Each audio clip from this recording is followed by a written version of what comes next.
Hello and welcome to History for Weirdos. We're your hosts, Andrew and Stephanie, and we're going to take you on a journey into the strange, obscure, and relentlessly entertaining corners of human history. Now listen up, friends, because it's about to get weird.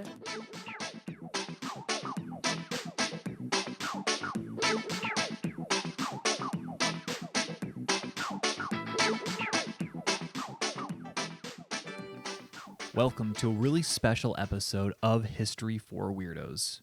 We have the pleasure of interviewing Dr. Peter Weller today. So he is a noted actor, director, and Italian Renaissance art historian. He is most known as the star of the iconic films RoboCop and RoboCop 2, The Adventures of Buckaroo Banzai, and Naked Lunch. His more recent appearances include Star Trek Into Darkness, the TV series Dexter, which I love, and 24. In addition to his long career in theater, film, and television, Dr. Weller received his PhD in art history with a specialization in Italian Renaissance art from UCLA. Leon Battista Alberti in Exile is Peter Weller's first book. We really hope you enjoy this episode. Yeah, you're Great. good to go. I want to ask you a question. So you're married. Oh, yes. yeah. Okay, Andrew and Stephanie are married. Yesterday was our 8-year wedding anniversary. Happy Yeah, I just told anniversary. them. And Thank you. Now, I want to tell you something very interesting about Yeah. history since we're talking about history. Yes. Okay, there's a piece of art that is really, and I can't overspeak it. You can't oversay it. I mean, there's an art historian that came along in the last 5-10 years who said this piece of art is the one piece of art that you can't impugn. And everybody from Rembrandt to Leonardo to Michelangelo to Picasso to Rothko says source this piece of art. And it's by a guy named Giotto, Giotto. Giotto. Yeah, Giotto. And he does this chapel that's about 20 meters long Okay. called the Cappella Scrovegni. Scrovegni, like GN is pronounced like million in Italian. Okay. Like GL's the same way, Lia. Scrovegni, and that Cappella Scrovegni, or Scrovegni Chapel, or Arena Chapel, and the reason why they call it Arena Chapel in English, because it's right by an old Roman arena in Padova. And Padova is a beautiful city, the second oldest civic university. Because you got to I remember didn't that know most that. universities are part of abbeys, like Yes. Oxford and Sorbonne and so forth. The oldest civic university, that means essentially licensed by a civilian, by Frederick Barbarossa, is Bologna. And it's in situ the oldest university in the world. The second one is Padua, because some of these teachers and students, Bologna's like 1170s, 80s. Padua's 1220s. Okay. Is that old enough for you? I mean, Yeah. Okay. I think so. Dig. So Padua is a very culturally sophisticated place, and it's part of my book. Okay. In this particular town, there's some astounding, game-changing art that the art historians and the artists themselves know about and celebrate, except that the art movers and shakers of tourism don't talk about it so much because, you know, Paris has the Louvre and Florence has the Ninja Turtles, and that's all you want to know. And that's basically it. But in this particular city of Padua, one of maybe my favorite places to go, and it's only, like I say, 10 minutes by train out of Venice, is this Cappella Scrovegni. And in it is a 20-meter long, unbelievably a preponderance of gift in a narrative of the story of Mary and Jesus in a movie. Oh, how In fresco cool. that goes around the room. Okay, it was started around 1302 and it's finished in 1305 on March the 25th. So yesterday was Oh my God. You brought it back to our the anniversary. 720th anniversary of the most important piece of Western art known. And by the way, not my opinion. Opinion of a whole lot of people. From Carlo Carrà, the guy who invented Cubism, to Picasso, to Rothko, to on and on and on it goes. Okay? Two great cinematographers now, it doesn't matter. I was sent there by a cinematographer. So on your anniversary, You also got the Cappella Scrovegni. So your homework is to go see Giotto. And people are listening to this, if they hear this. Yeah. A lot of people know who Giotto is, and they go, of course, it's Giotto. Okay, yours truly, Yeah. I thought I was a smarty pants. I did not know who Giotto was. It's okay. I just found out who he was right Okay, now. okay, Yeah, yeah, but you're you teaching didn't us. pretend, you weren't like the pretenzioso. No, not No, at all. definitely not. Okay, listen. The person that schooled me in art was the most beautiful, intelligent, gorgeous, wonderful friend to this day, Ally McGraw, who was a big-time movie star. Oh, in the- wow. Yeah. Oh, yeah. Big-time movie star model in the Yes. 60s and 70s, whatever. And Ally still looks like she's like 28. I hate her for her looks, man. Yeah. Like, it's yoga every day and Pilates Yeah, and whatever, she is man. still beautiful. Oh, God. Yeah. A room rocker, but speaks 5 languages and smart. So I did a movie with her, and then after the movie, she asked me to go see Sweeney Todd Okay. a week after it was open. So I went to see Very Sweeney cool. Todd Very cool, yeah. on St. Patrick's Day. St. Patrick's Day was just a couple of weeks ago, so we always talk on St. Patrick's Day. And her birthday's on April Fool's Day. How about that? She is a class act. So she took me to and I was speaking with, can I bring up another podcast for fun? Oh, Yeah, yeah, of of course. course. Okay, so yesterday I was Yeah. on with Mark Maron on his thing, right? Okay, yes. Okay, he actually got to see this exhibition because in the 80s, there's a famous Picasso, huge painting called the Guernica. And the Guernica was Yeah. a sort of a sad celebration of the bombing of a village where Franco had called in Nazi help from Germany to, this village was in rebellion against Franco, and the Nazis bombed it. And Picasso did this homage to its death called the Guernica, and he didn't want it in Spain, so they kept it at Museum of Modern Art. And he said, if Spain ever gets in short order, Spain ever gets a social democracy, please give it back to Spain. Okay. Franco dies, then there's a big hoon in the late 70s, and Juan Carlos, the king, who, for whatever his later life sins were, I think is a hero because he went in and basically said, this is a social democracy, people, and all you Guardia Civil guys got to get the F out, right? And so Picasso, it was returned. But before it was returned, MoMA, Museum of Modern Art, had a 5-floor exhibition of the biggest exhibit of Picasso, pardon me, known. And, so Allie said, you got to go. And Allie and I are hanging out then. Allie's friends are not movie stars and not model around that. She was a stylist, a stylist is like the person who sets up the situation for photo shoots. I didn't know that. For Sikorsky, for Vogue, whatever. She's chosen by Diana Vreeland of Vogue as a Girl of the Year. So was Sylvia Plath, great poet. I love Sylvia Plath. Diana Vreeland would go walk around his Ivy League schools and pick some chick and say, hey, okay, I'm going to groom you, as a sophisticata. And so Allie was one of those. And so Allie's knowledge of language, of art, whatever, she's very humble, but she talks a mile a minute, and she is incredibly good looking, and she is hard pressed to find a smarter dinner companion. And I would go to these dinners with her, man. I'd be sitting next to Martha Graham. What the hell am I going to say to Martha Graham? I take dance. Yeah. Hey, Miss Graham. Yeah, I've gotten on the floor and done your exercises, Alvin Ailey. I'm sitting next to George Plimpton. I'm sitting next to Truman Capote. I'm sitting and Warhol. Those are her pals, So, and I say this over and over again because my mother is spent a lot of time in New York and she was loud. But she had read in the page 3 of the post, I see you're hanging out with Ally McGraw. What's that like? I said, it's kind of fun, Mom, but I feel like a real dummy. She says, why? I said, because I go to these things and we're talking to Calvin Klein about like skirt design and, I meet Gore Vidal, who later became a great friend. He's talking about this, like, the theories of education that are folding. I can't follow it. And she says, so? My mom said, well, I feel like the caboose at the end of the train. She goes, okay. I said, yeah, but I got nothing to say. My mom says, oh, don't say anything. Just shut up and listen. I go, duh.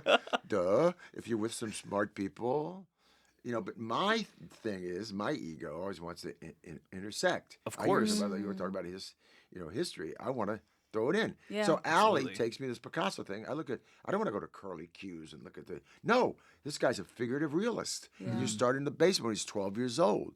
And then he's like, he paints unbelievably, he draws. It's not like a guy just started off doing the Guernica with abstract impressionistic horses being blown up. Yeah. The guy's a realist, then the guy's a cubist, then the guy's an abstractionist, the abstract impressionist. The guy goes all the way through it. I go, okay, where do I start? She says, okay, pick up a book on impressionism, Monet, Manet. Those are the easy guys to do. So I do that. I study forward, Cezanne. I go through all these guys I like. Then you start going backwards. You end up at the Renaissance, man, and you don't know what the Renaissance is, brother. That's some history. This is history for weirdos. Yeah. You get back to the Renaissance. This ain't just the Ninja Turtles. No? No. No. This is war, politics, taxes. This is accounting. This is intellectual history. This is humanism. It's the rebirth of Cicero, Marshall. That's the rebirth of science. And you go, I don't want to read this shit. No, Obviously, you did, though. But you did, no, but I was embarrassed into it, man, because of your anniversary. Oh. This is bringing us around. We're all coming no, back. Man, I know Rauschenberg. I've had a beer with him. You know, I Yeah. know Warhol. He's taken my picture 8 times.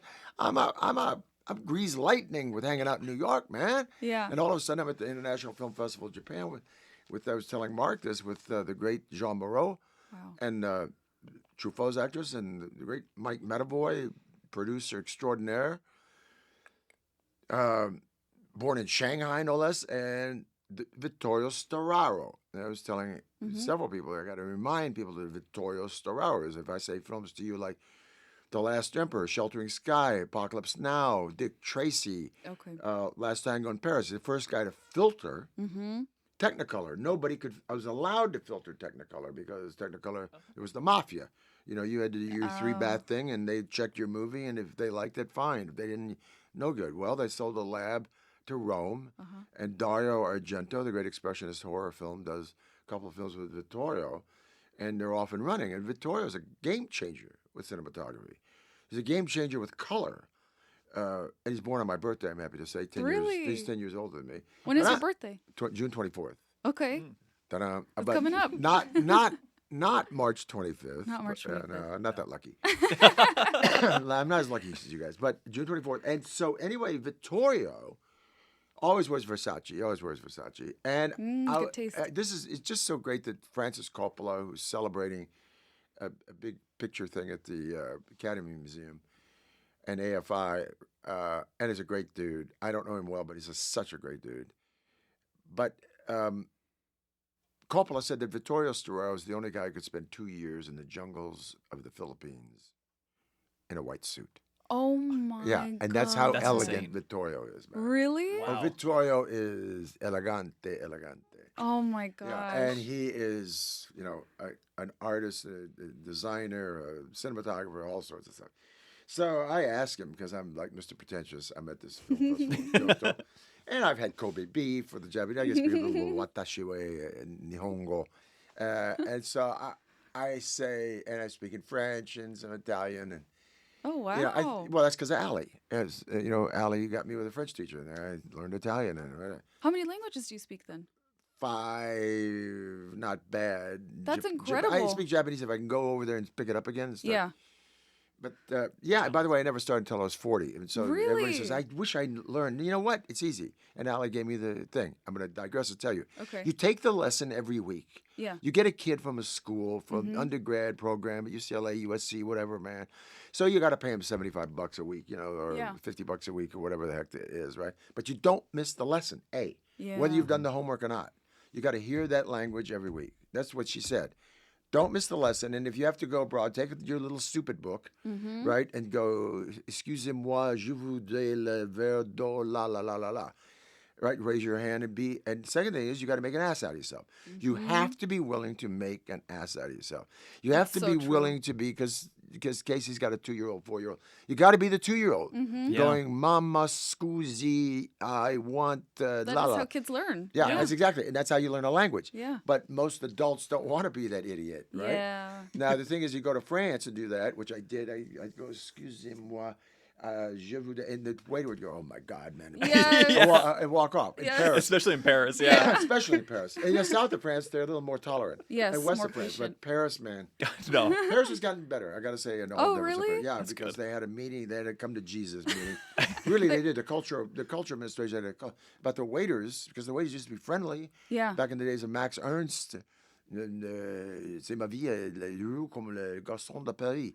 My life has been as happy as the waiters on the streets of Paris. Not in the 60s and 70s, bro. No. So now they're nicer. Okay. Okay. So, but if you go to Italy, and I knew French before I knew Italian, and you go scusi, voglio, and you get the waiter goes, momento, you stop, Giuseppe, vieni qua, and then all of the whole Come here, kitchen come is here. invited all, man, and they say, To watch you? yeah, there's encore, and then you feel like a total jerk. Like you say, wait a minute, no, it's good, no, you do it again. Oh my God. And they love it. They're encouraging but they're you. encouraging. Totally. Yeah. They're not Totally. making fun of you. No. They're encouraging you. That's Yeah. good. No, but Americans have a self-consciousness. We have do. this self-consciousness Yes. about we don't like to be embarrassed. Yes. You know, And we feel entitled. We are the ugly American. Come Yeah. on, that's what. I know. That's what. I You know, Well- we don't want to know who George Bernard Shaw is, or yeah. look at this painting and not know who John Singer Sargent came to Venice. Why? I don't care. I don't want to be the dummy. We don't want to be the dummy. Yes, you know? exactly. And also, we can be the dummy in groups, Mm-hmm. getting off a bus or a ship. But we do that quite easily. Yeah, but we don't want to be the dummy. The and what's- single dummy. Yeah. the single dummy. You don't want to be historical dummy because Americans we're young. We're Exactly. infants, man. And we are, I'm saying that collectively because I was there. I was the guy. I was the guy in the store or the shop who would go, and a guy would say, do you want some help? No, I don't need any help. I get Right. I don't want to be talked down to. So This anyway, is good for Allie- Andrew to hear, by the way, because I speak fluent Spanish. That was my first language. Oh, That's we're my going to goal. bring this Sí. up. Sí, estuve Mi ma- en México a tu edad. Sí. Oh, see? Mi mamá es Sí, de México, por eso. Debo practicar español. Sí. Porque cambiar la cabeza Sí. es un problema Sí. Mhm. para mí. Puede Es practicar decir, conmigo. después dos días, Sí, sí, Es lo que está pasa. bien. Ujú. Pero Estando allí. prima, Yeah. yo pienso en italiano, en francés, en todas Yes. otras lenguas. Yes, and they're similar. When we go to Italy, I default on Spanish a lot. And they're very kind about you can't it. do that Yeah. though, man. You gotta go. I you gotta- know. I get can't- nervous and then I'm like, I lie and I'm like, I'm not American. I'm It's not as Mexican. complicated. It's not as complicated as No, and Spanish. it's so beautiful. But anyway, the Yeah. point of this the long-winded Oh, yeah. event is that I'm at this thing and I asked Vittorio Storaro who his favorite painter is, right? In Italian, of course. Yes. Chi è il favorito pittore tuo? And he says to me in English, he's just so condescending. He says, well, have you been? He says, first of all, who's yours? And I said, I like, at that time, everybody's favorite jam is you can bring it up, like Caravaggio, because Caravaggio's movie That's maker's hers. favorite. I love Movie him. maker, okay. Yeah. The thing is, that's a cliche. Yeah. But it's an honest cliche because he's the first guy to really change lighting and light from the sides of more than. Plus, he was such a weirdo. Plus, he's a violent dude. Yes. I have to give a paper on him at the Mediterranean Society in about 2 weeks because. Oh, really? really? Yeah, but the thing is that you go to Caravaggio, you can go to, Rembrandt derives out of him, and but and then I go to I said, well, look, man, I told Vittorio, I said, really, if you want to ask, really, my favorite of favorites might be Hans Hoffman, the New York school guy, or Larry Rivers, because I was deeply into the New York school guys. And he just nods his head, he's like blowing me off. and he says, I say, who's yours? He says, look, have you been to Padua? I said, no, I've never been to Padua at this time, 1991 or 2, whatever that was. He says, you've been going to Italy for how long? I said, 10 years. He says, you've never been to Padua? I said, no. He says, you've never seen Giotto? I said, who? I said, Giotto. He says, Giotto. And Giotto in Padua. I said, okay. And so Medavoy knew who it was Okay. because Medavoy's school. Jean Moreau knew Okay. who it was Uh-huh. because she's smart, right? And telling him, I didn't know who the F he was talking about. And he said the very first one, by 3-7 frames of narrative movie in depth, spatial height, width, depth, color, feeling, passion, tears. The first real attempt at spatial perspective in a narrative in a movie that goes around a 20-meter church in front of which is Giovanni Pisano. Do you know who he is? No. I go, no. He says, well, he's the first, him and his dad were the first realist medieval sculptors. You go to Siena. been to Siena? I go, yeah, once. He says, so you don't know Giotto and you don't know Pisano and you don't know. I said, I said, no. He says, then Peter, he takes his Versace scarf. If I could do an imitation of him, he flips it over his shoulder. And he goes, we cannot talk about art. Oh, my my God. God. What a And diva. effing blows me. Diva. I chase the guy down to a corner. And Oh, he my He wanders gosh. away. And I say, sei pretenzioso. You're pretentious, man. He goes, no, tu sei pretenziosissimo. You're Come super tutti pretentious. Yeah, come tutti americani. Uh-huh. Che parlano del Michelangelo, la. To Rembrandt, and you can say Cy Twombly, you can say Jackson Pollock, you can drop, all of the New York school guys. Yeah. You can say Rothko. He says, but all of these people source Giotto. They all source Giotto. Picasso, all of them. So you got to know the Carrà, source. Rembrandt, Caravaggio. They all say it, Peter. So if you do not know Giotto, you don't have any context. You don't know what you're talking about. Because you're like all the Americans I know, the movie guys who can drop all these hot names, Warhol and whatever. But even Warhol knows who Giotto was and studied Giotto. So who are you? Wow. And I'm thinking, damn, man. I feel like historical idiot. Man. And so my buddy Brian Hamill, arguably one of the great poster photographers ever, Wow. brother of it's nice that Mark Maron not only knew him and his brothers, Pete Hamill and John and Dennis Hamill, the Hamill clan of true artists. But Brian is one of the poster of De Niro in Raging Bull with the sweat, Okay, yes. Manhattan, Woody Allen's Yes. Manhattan, Oh, under yeah. the bridge, man. Redford with the Natural. Okay, gifted photographic artist, Yeah. and a longtime friend, and we all celebrate yesterday, right? And all my friends, because I go to Venice every year Oh for my Christmas, gosh. Hanukkah. All Christmas, Hanukkahs I spend in Venice for the last since that day, since Vittorio. Really? Yeah, man. I would love to Since steal then, that 'cause tradition. From Japan, Yeah. I went to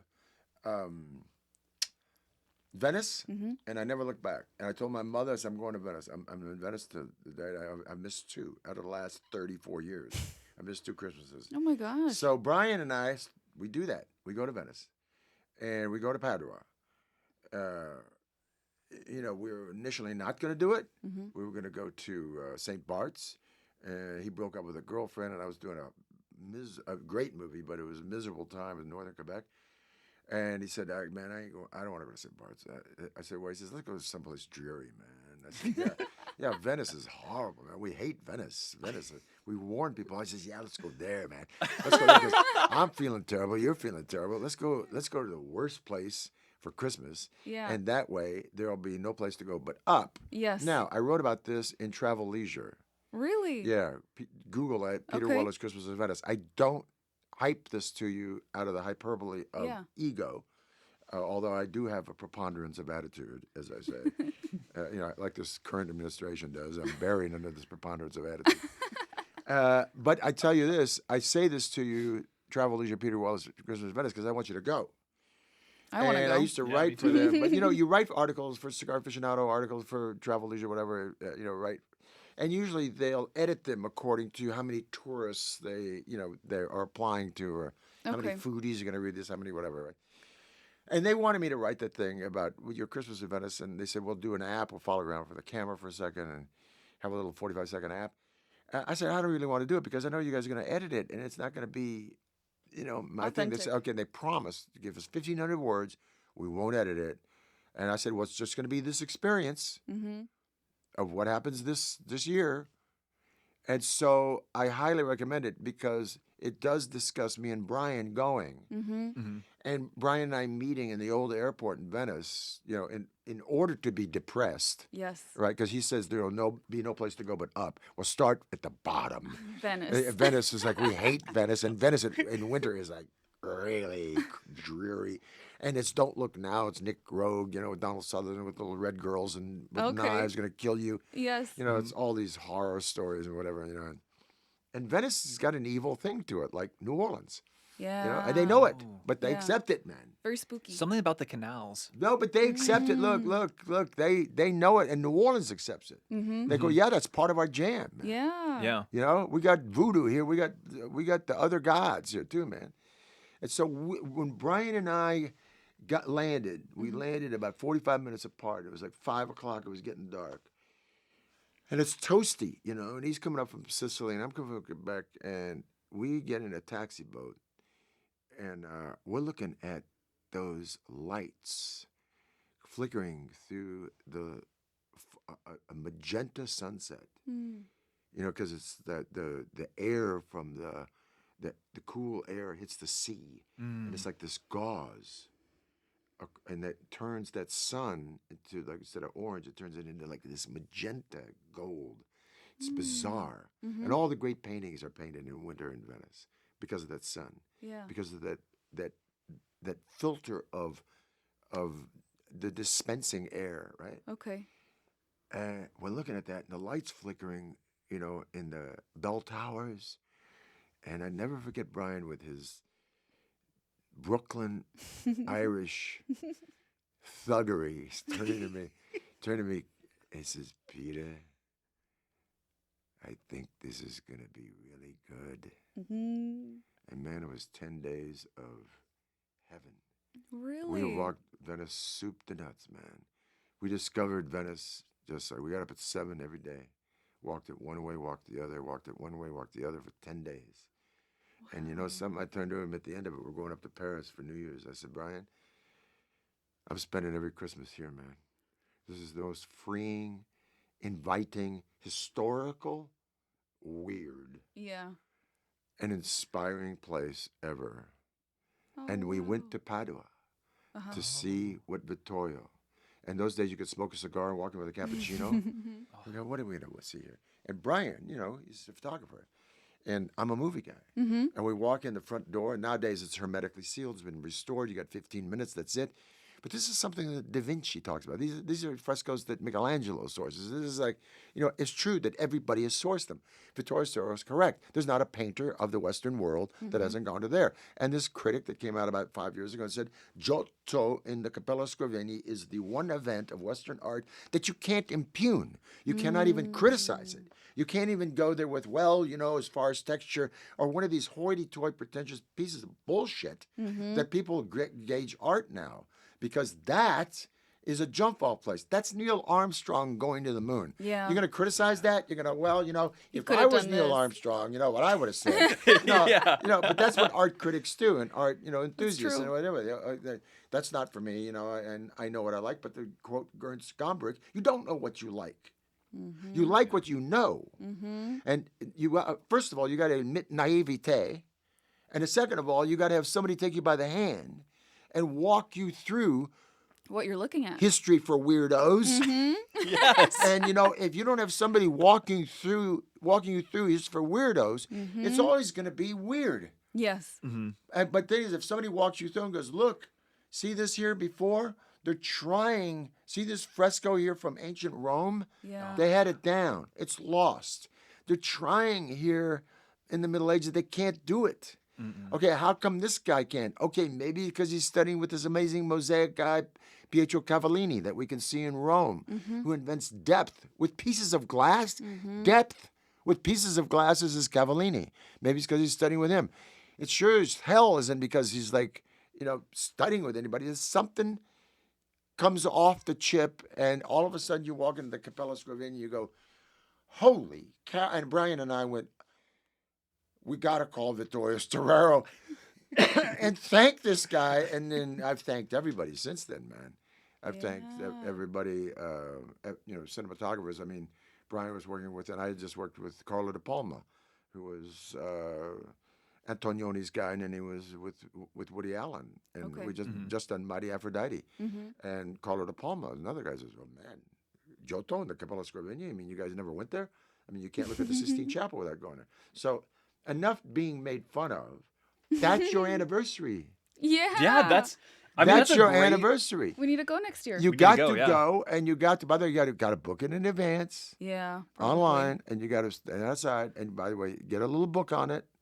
You can't believe it because it's gorgeous. You got to know what you're looking at. You need Yeah. context. Got to know what you're looking at. It's a story. It's a great story. There's gonna be a spike of weirdos gonna see it. I think in the next like few 6 months or I so. hope. I I hope hope. so. I Oh, hope yeah. so. Yeah. I hope so. Sometimes I can't get in. You know, I just had to take. I do this golf tour with some like real knuckle draggers, and they're fun though, man. They are fun because we do golf, food, art. The whole And they're- gambit, yeah. Yeah, they do. They're there for the art and the food. Yeah. I'm there for the golf because they say, "Okay, Weller, take us to the thing." And they're, "Where we going next?" And they're on the good foot. They're going. I went to see 3 Caravaggios I'd never seen in Sicily.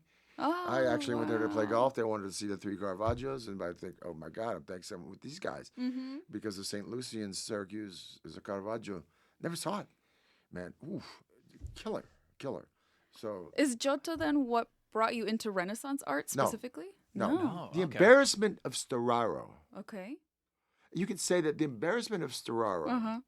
brings me into Renaissance because I did call Allie and go, "Hey, Allie, you know, Vittorio Storaro just told me about Giotto and you know, we just went to see Giotto and you know, how come you never returned me?" She says, I did. You stopped at the Renaissance. You said it was too complicated. It was too filled with weirdos. You know, it was too much weird. It's science. It's told me. It's like It's you all know, the things. It's everything. Yeah. It's political. It's wars. It's taxes. It's you stopped. I told you, but you blew it off. You know, you were stuck in the contemporary people.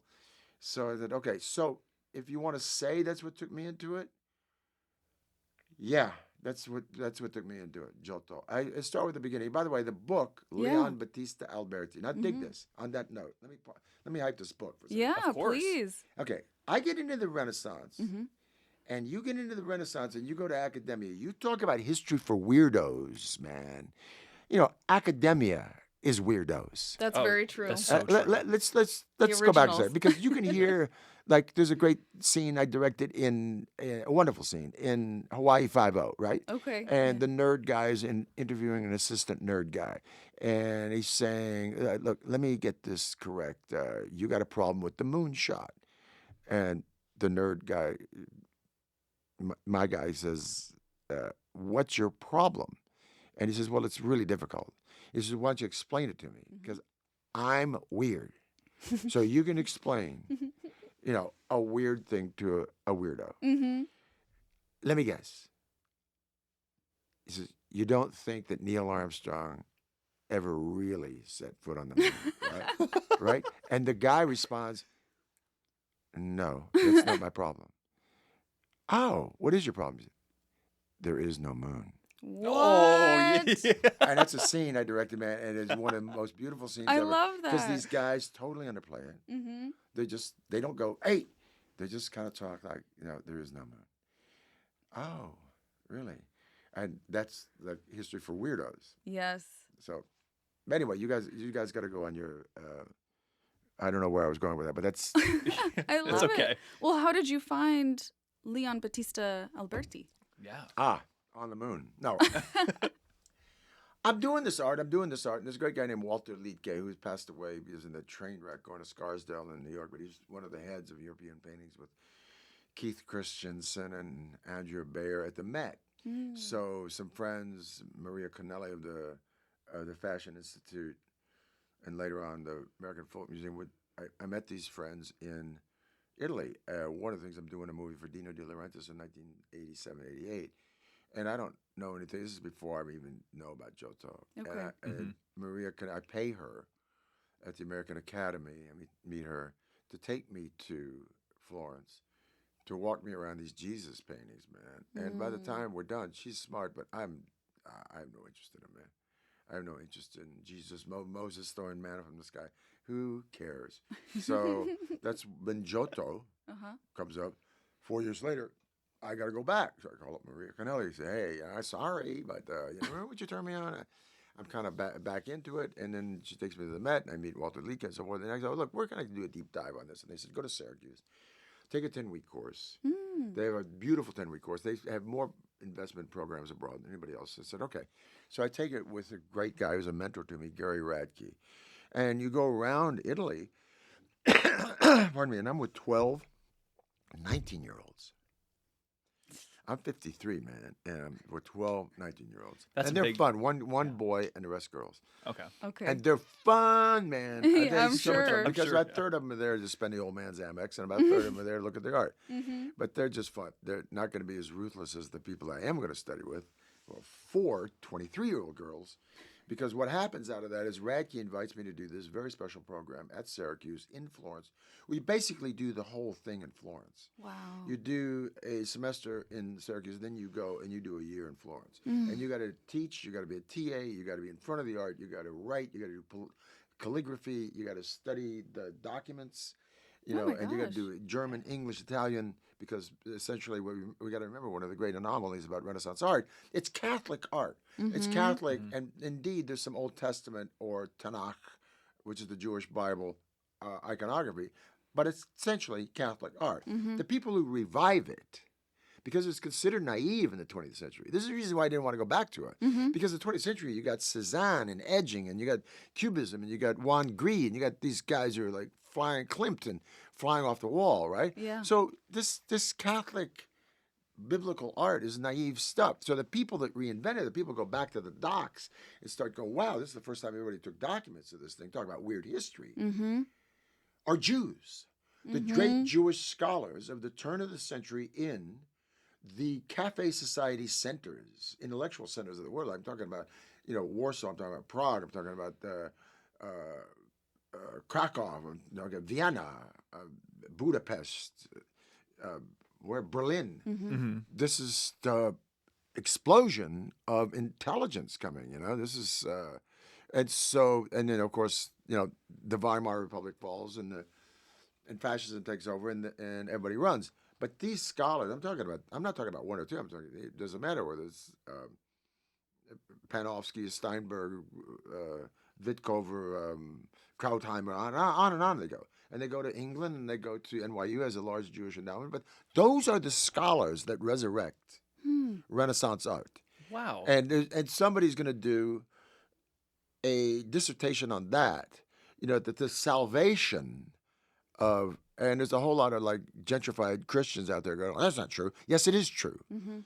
The Jewish intelligentsia academia of the post-World War I scene, or pre-World War I scene, with Berenson and Duveen, who was the very first Dutch Jew, was the first people who got the United States into collecting art. Okay. This is who gave us the Renaissance back. These people. So it's one of the great anomalies, you know, incredible sort of sophisticated, weird pieces of history ever. And so the Renaissance is like, I'm jumping on this, man. I said, man, I got to learn this stuff. And so Radke takes me 10 weeks through this. And I said, look at these Jewish historians. Look at what Panofsky says about this. And look what this guy says about, and you got to read German. You got to read this stuff. He says, you know, you qualify for this very special program at Syracuse, where you do this entire master's degree basically in Italy. And I said, oh, great, I'll go over there. I'll do that. There was a strike in SAG after. Okay. Everybody's having a strike. I said, I'll go over there, man. You know what I'll do, man? I'll walk around. I'll dig some art. I'll learn some stuff. And then I'll go down to my house in Positano and groove. No. They'll get there and say, you have had no undergrad credits. You've got to audit these classes from 7 o'clock to noon. Then you got to take this calligraphy, paleography, la, la, la, la, la, la. You had to catch up. Yeah. Play catch up, man. Yeah. I was 3 weeks into this thing. My now wife and my mother come over to visit. I said, I'm out of here, man. I'm out of here.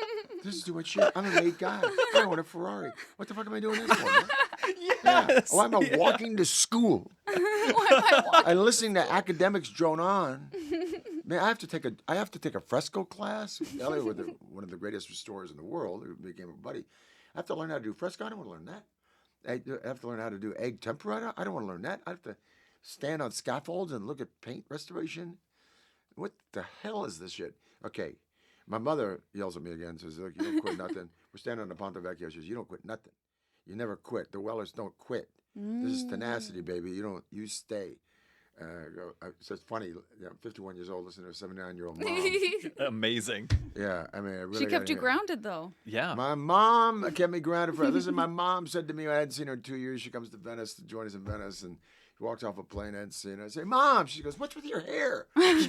That's 55. Can't you get a haircut? You got the money? That's my mom. That's a mom, man. Yep. Moms never end being a So mom. true. That You know is so right? true. Your daughters will be, 28. You'll be going, really? Come on. You got to really cut that necklace is horrible.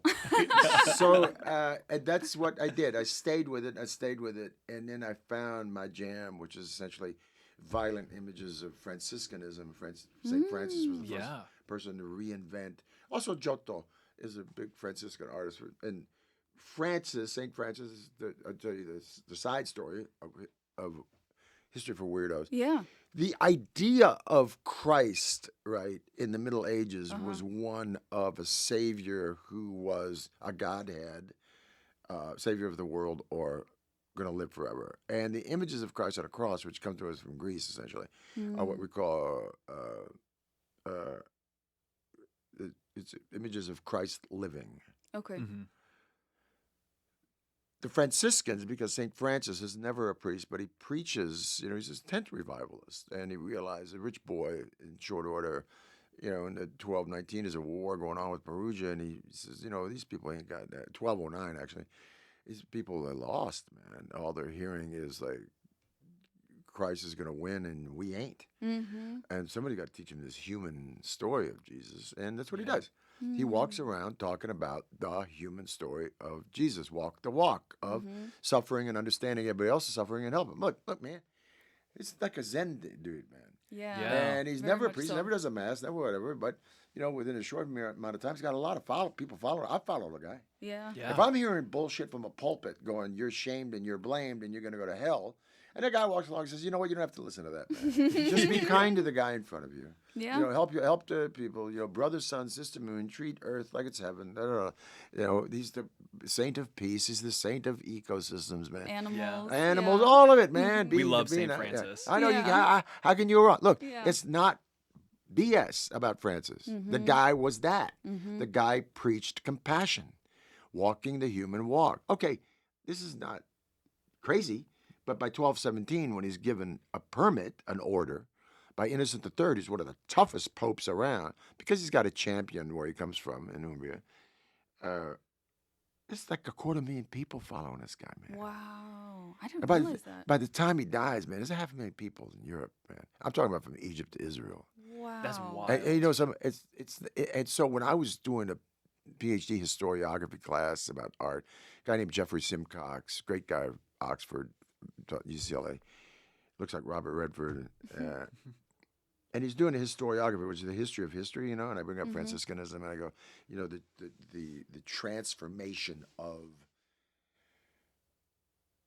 imagery, because it's the first time that Christ is painted in suffering, dying, pietà, dying on the cross, not winning.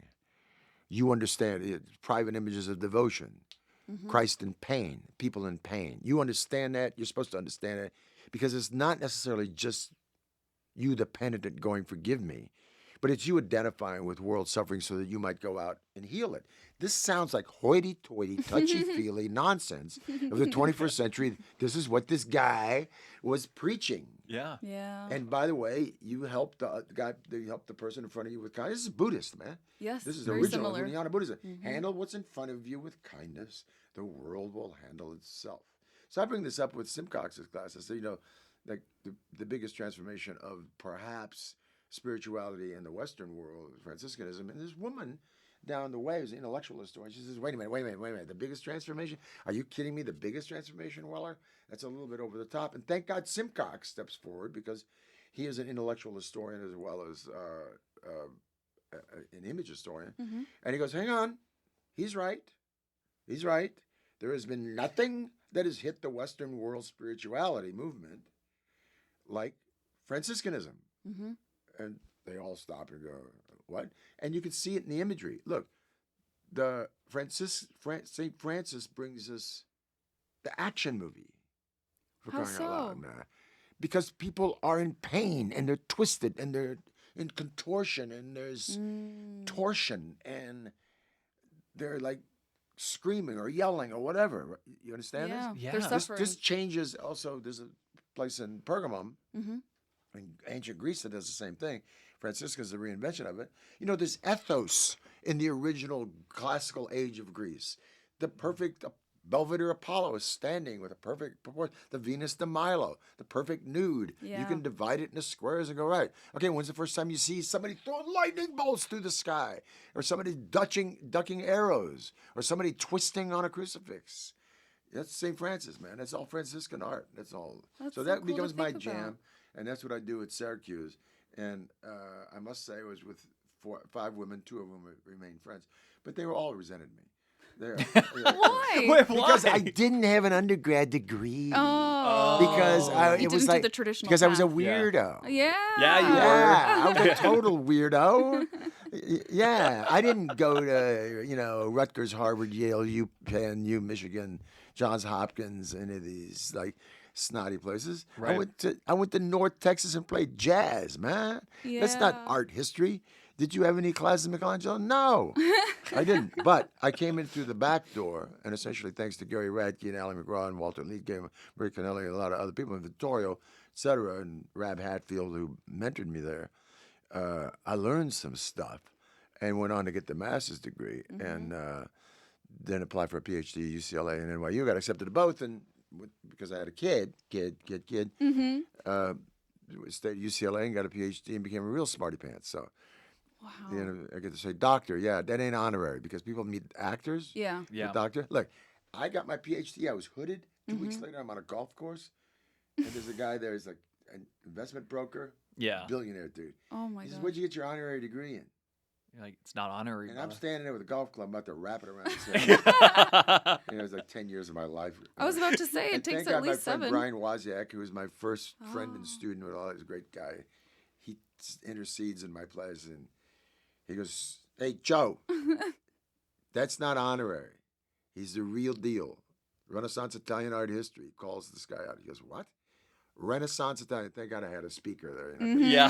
Because I'm sitting there with my arms crossed, like, listen to him. Listen to him. You had your own Cicero at that moment. Yeah, Dave, exactly. Cicero.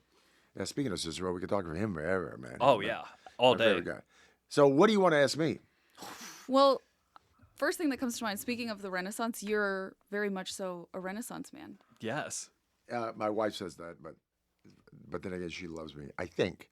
Yeah. We think. We hope so. I think the same thing about her. So, yeah. You think. You think. Yeah, yeah. We have a lot of listeners that I think they love hearing about people who were multi-passionate, Yeah. and a lot of them are multi-passionate. Do you have advice for anyone who loves many things but maybe feels like, oh, I need to choose one? But that's the thing about. But everyone doesn't think they can do it. Mm-hmm. I mean, if you got a one-track pony and you got 170 IQ like Albert Einstein or something like that, you're a one-track. It's what you do and that's what you know. If you're Mozart, I never forget my friends from improvisational theater, Peter Riegert and David Rossi and some other great actors. When Amadeus came out, right? And this great article in the New York Times says, Leopold would tell Wolfgang Mozart, there's 3. Yeah. Get up and play your Bach. Get up and play Bach. So there's very few people. And David Rosh is a great actor, one of the great unsung funny actors ever. He goes, yeah. Reminds me of my dad. He would say, get up and take your shoes out of the den. I go, yeah, that's what I got. So very few people are Mozart, right? Most people Yeah. are struggling along. And then you find your jam, and then you go do your thing. And when I realized I wasn't going to be Miles Davis, I was talking about this with Mark yesterday. Mm-hmm. I'm on a bandstand, just like Whiplash. Somebody's yelling at me. I'm not cutting this thing. There's a tune called Cloudburst, a great bassy tune. I'm not cutting a solo, man. I'm not cutting a thing. I'm not going to be Miles Davis. I'm not going to play on a bandstand the rest of my life for $49 a change.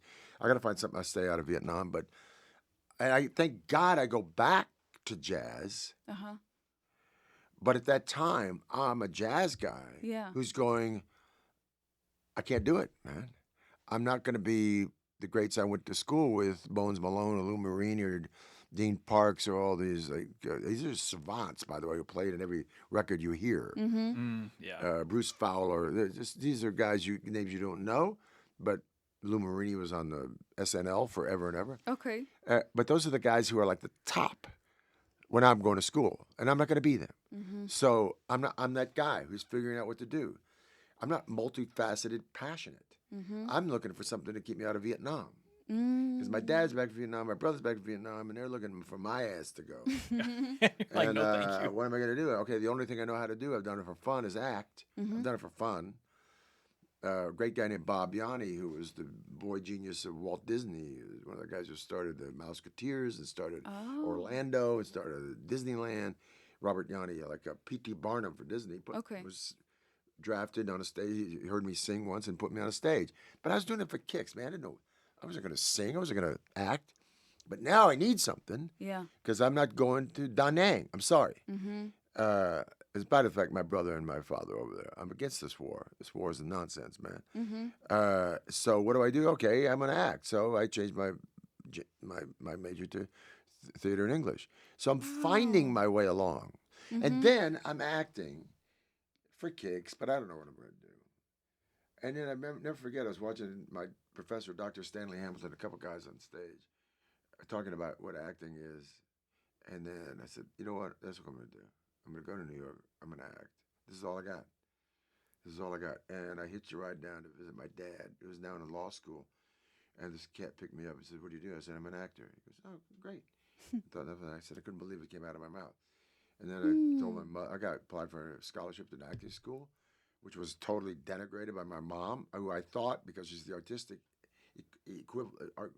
quotient. Yeah. Mm-hmm. She's the artistic weirdo in the Yeah. family, right? Yeah. My dad is a straight ahead, like played by the book guy. She says, no, you're not going to New York. You never survive in New York. New York will kill you. I know New York. New York will eat you alive. You're going back to school, man. Wow. Your dad will never support you in New York. You're never going to make it in New York. New York is like a gladiator fight.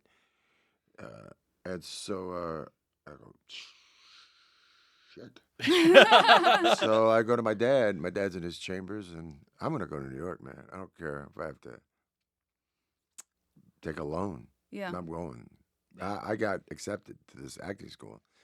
So I knock on the door. My dad, never forget this. I just told this yesterday, so it's fresh in my mind. But I tell my dad, he goes, I know why you're here. I said, what? Your mother called. I said, you want to go to New York? I said, I'm going to New York. He says, good. I said, good. He says, yeah, just, that's what you want to do. Do it, fail on your own time. I go, so you support? He says, what do you need from me? I said, I need about $600 a month to live on. He said, how long? I said 2 years. When are you going to pay back? I said, give me 2 years after I finish the school. He said, okay, done. Oh my gosh. Wow, that easy? I said, really done? He says, listen, that's what you want to do? That's all I ever did. I wanted to fly. I didn't want to fly. I wanted to be in law. I didn't want to be in law. That's what you want to do it. I'll give you some cheap advice. Stay out of bars. Okay? And he, adios, shook my hand, gave me a hug, and off I was. What a pleasant surprise. Yeah. Absolutely. I mean, from the guy I thought was going, no, you ain't doing it, to sure done. From the mom who I thought was like the total artistic. She's a piano player. She's a jazzer. She's the person who turned me on art. She's the person who like encouraged me about all this stuff, man. But she thought, but that's the mom with the kid, man. They want to protect you. Yeah. Yeah. The 21-year-old kid's gonna go to New York, really? Yeah. And die? And by the way, this is in New York. She's right. This is New York where you have a white kid. Yeah. Forget about race. A white junkie walk up to you on Fifth Avenue. Yeah. Anytime during the day. This is not the New York of sublime, no interference. You can't smoke at Central Park. Yeah. Right. Forget it. Oh, yeah. This is the Wild West, New York, man. This is right on the hinge of, the Harlem riots and stuff. Yeah. And by the way, the Knapp Commission is going on. Serpico hasn't even been shot yet, right? Billy Friedkin's about to finish his film on French Connection. So this is a New York of cops who are dicey. Uh-huh. And ain't just the street. So I understand her dilemma with it, right? But you took the risk. Yeah. I took the risk. You know something? I get weepy Uh-huh. thinking about it because I took the risk. And then I got nothing but joy and support from my mom. And I think of her often. And so, there's this interesting thing about being a sober guy, which I am, is that in the midst of, and I was never really a tank job, like wreck a car, get in a bar fight, end up in jail or whatever. It's about the fact I got in bar fights, but I never ended up in jail, and I never ended up killing anybody or hurting anybody willfully. Mm-hmm. But in spite of that, when one is playing, as my friend Mark, another guy who doesn't indulge anymore, said, we were outlaws. Doesn't matter how much money you're making. Doesn't matter if you're going to Studio 54 or how fast a car you were driving, whatever, man. If you're doing drugs in the late 70s, you're looking over your shoulder. I'm because sure. there's a cop or a thug going to take you down that fast.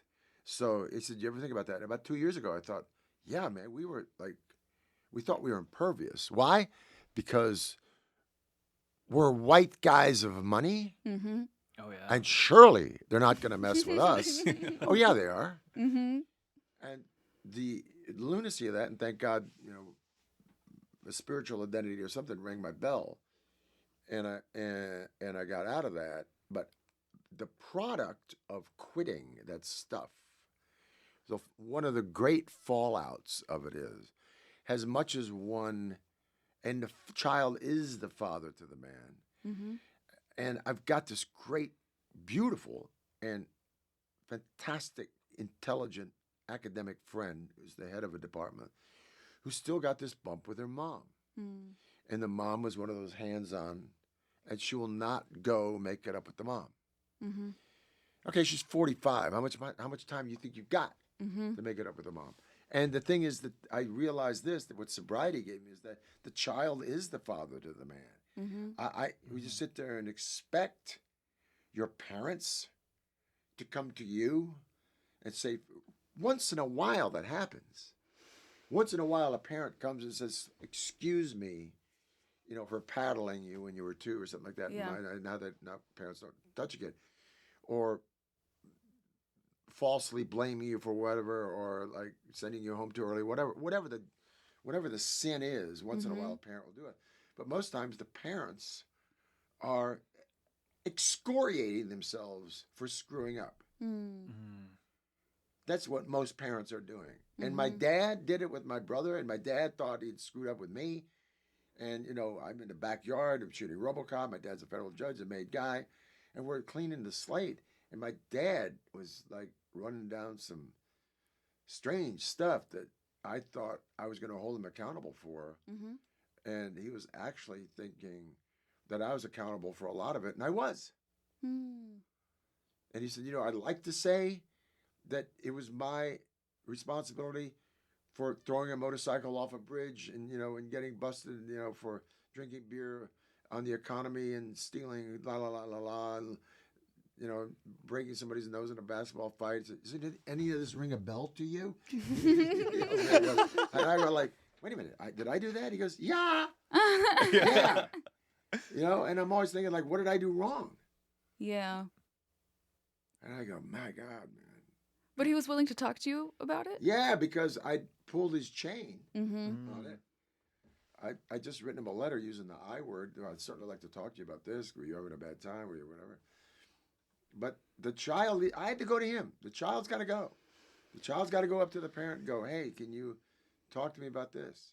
Yeah. I know a guy who was sober alcoholic who went up to his dad, and his dad was very young. He slapped his kids. And then he went up to him when they were teenagers, when the dad got sober, and apologized to his 2 kids. Wow. And the kids wouldn't accept it, because they're in their teens. Yeah. Yeah. Going, vaffanculo, man. Yeah. We're not letting you off the hook. And they separated from the dad. Okay, now the dad goes on to lead a sober life, a healthy life. Can he get in touch with these kids who are now drinking, who are now holding him accountable for all this shit? No. Mm-hmm. And holding him accountable and holding him accountable.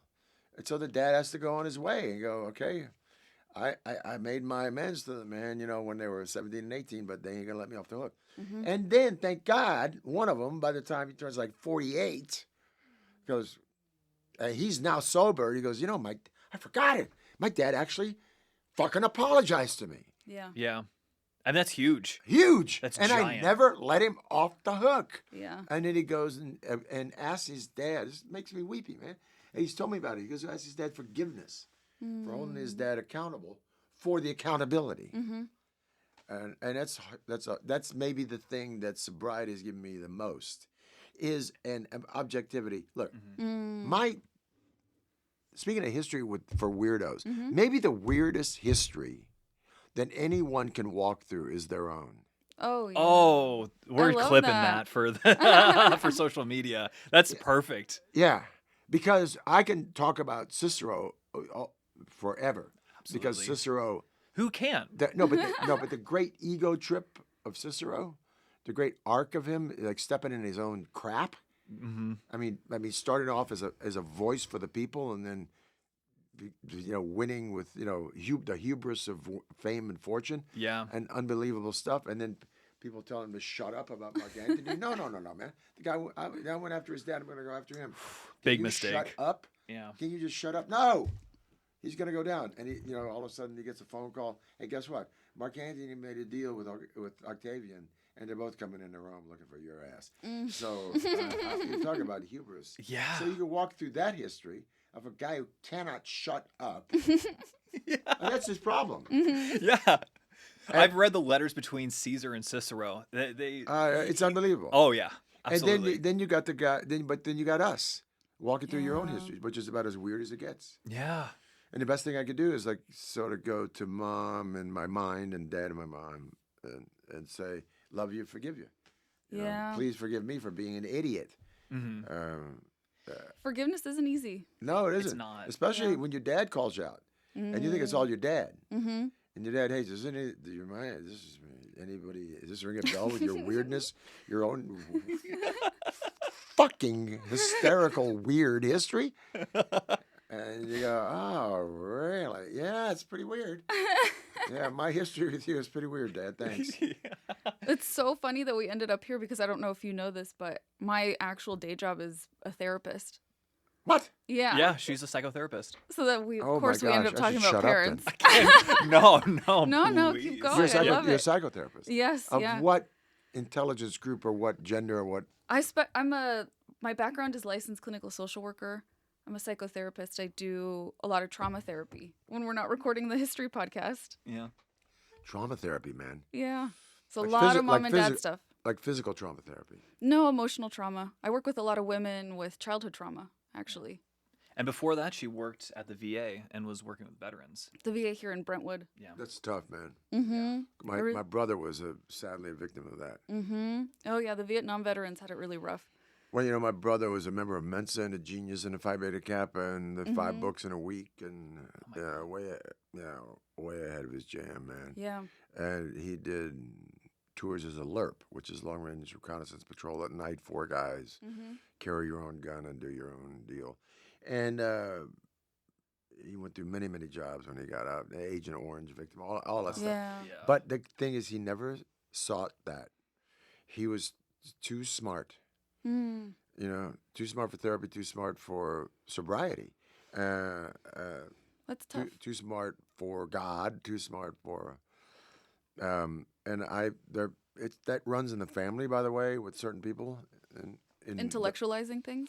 If you got the, everybody can't be Einstein. Yeah. Who essentially said, and I'm paraphrasing Einstein because I would like to had a lunch with him. So what's the difference between God and science? Basically, it's not totally jamming on me. Like, there is no difference, man. Science is just an attempt to explain God, for crying out loud. Yeah. Why are you guys Arguing the two. dichotomizing this? There's somebody's parables about when the earth was built. That's a parable. That's a lesson about building. And, get off it, Yeah. And like the great Leo Steinberg, I'm going to get back to this in a second, but Leo Steinberg, arguably my mentor and arguably the greatest art historian in the 20th century, the guy that defended the iconography of the greatest Baroque church in Rome and defended Picasso's formalism and, the first guy to defend the cleaning of the Sistine Chapel and wrote on everything.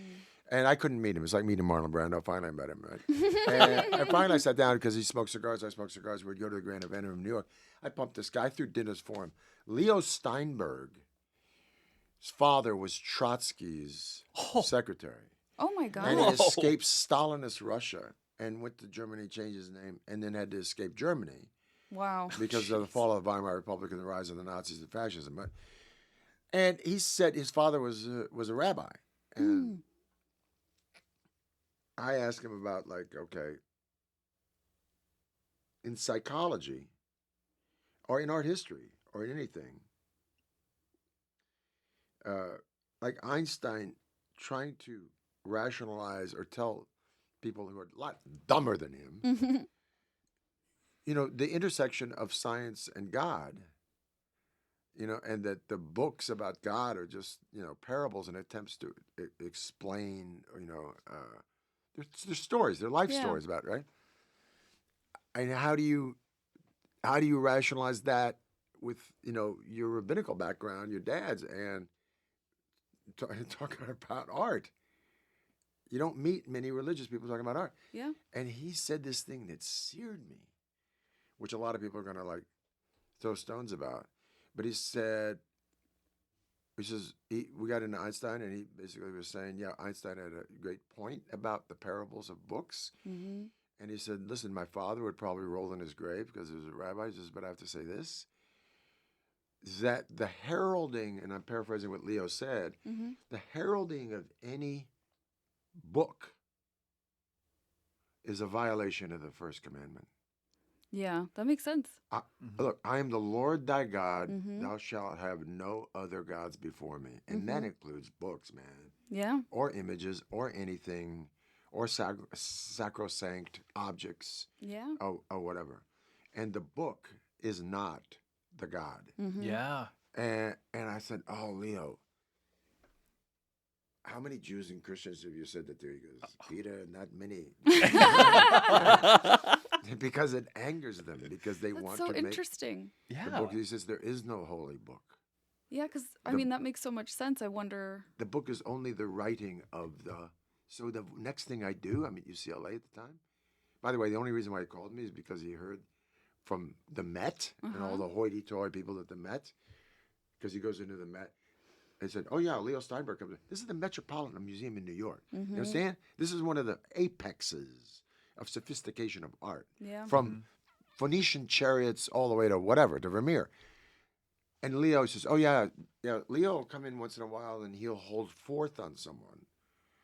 I go, "What do you mean hold Yeah. forth?" He says, "Well, he'll walk about Duccio, who's a medievalist, contemporary of Giotto, spatial theory to the figurative lines of Peter Paul Rubens." I go, "Oh my God, man." I said, "Was somebody going to call this son of a bitch for me, man?"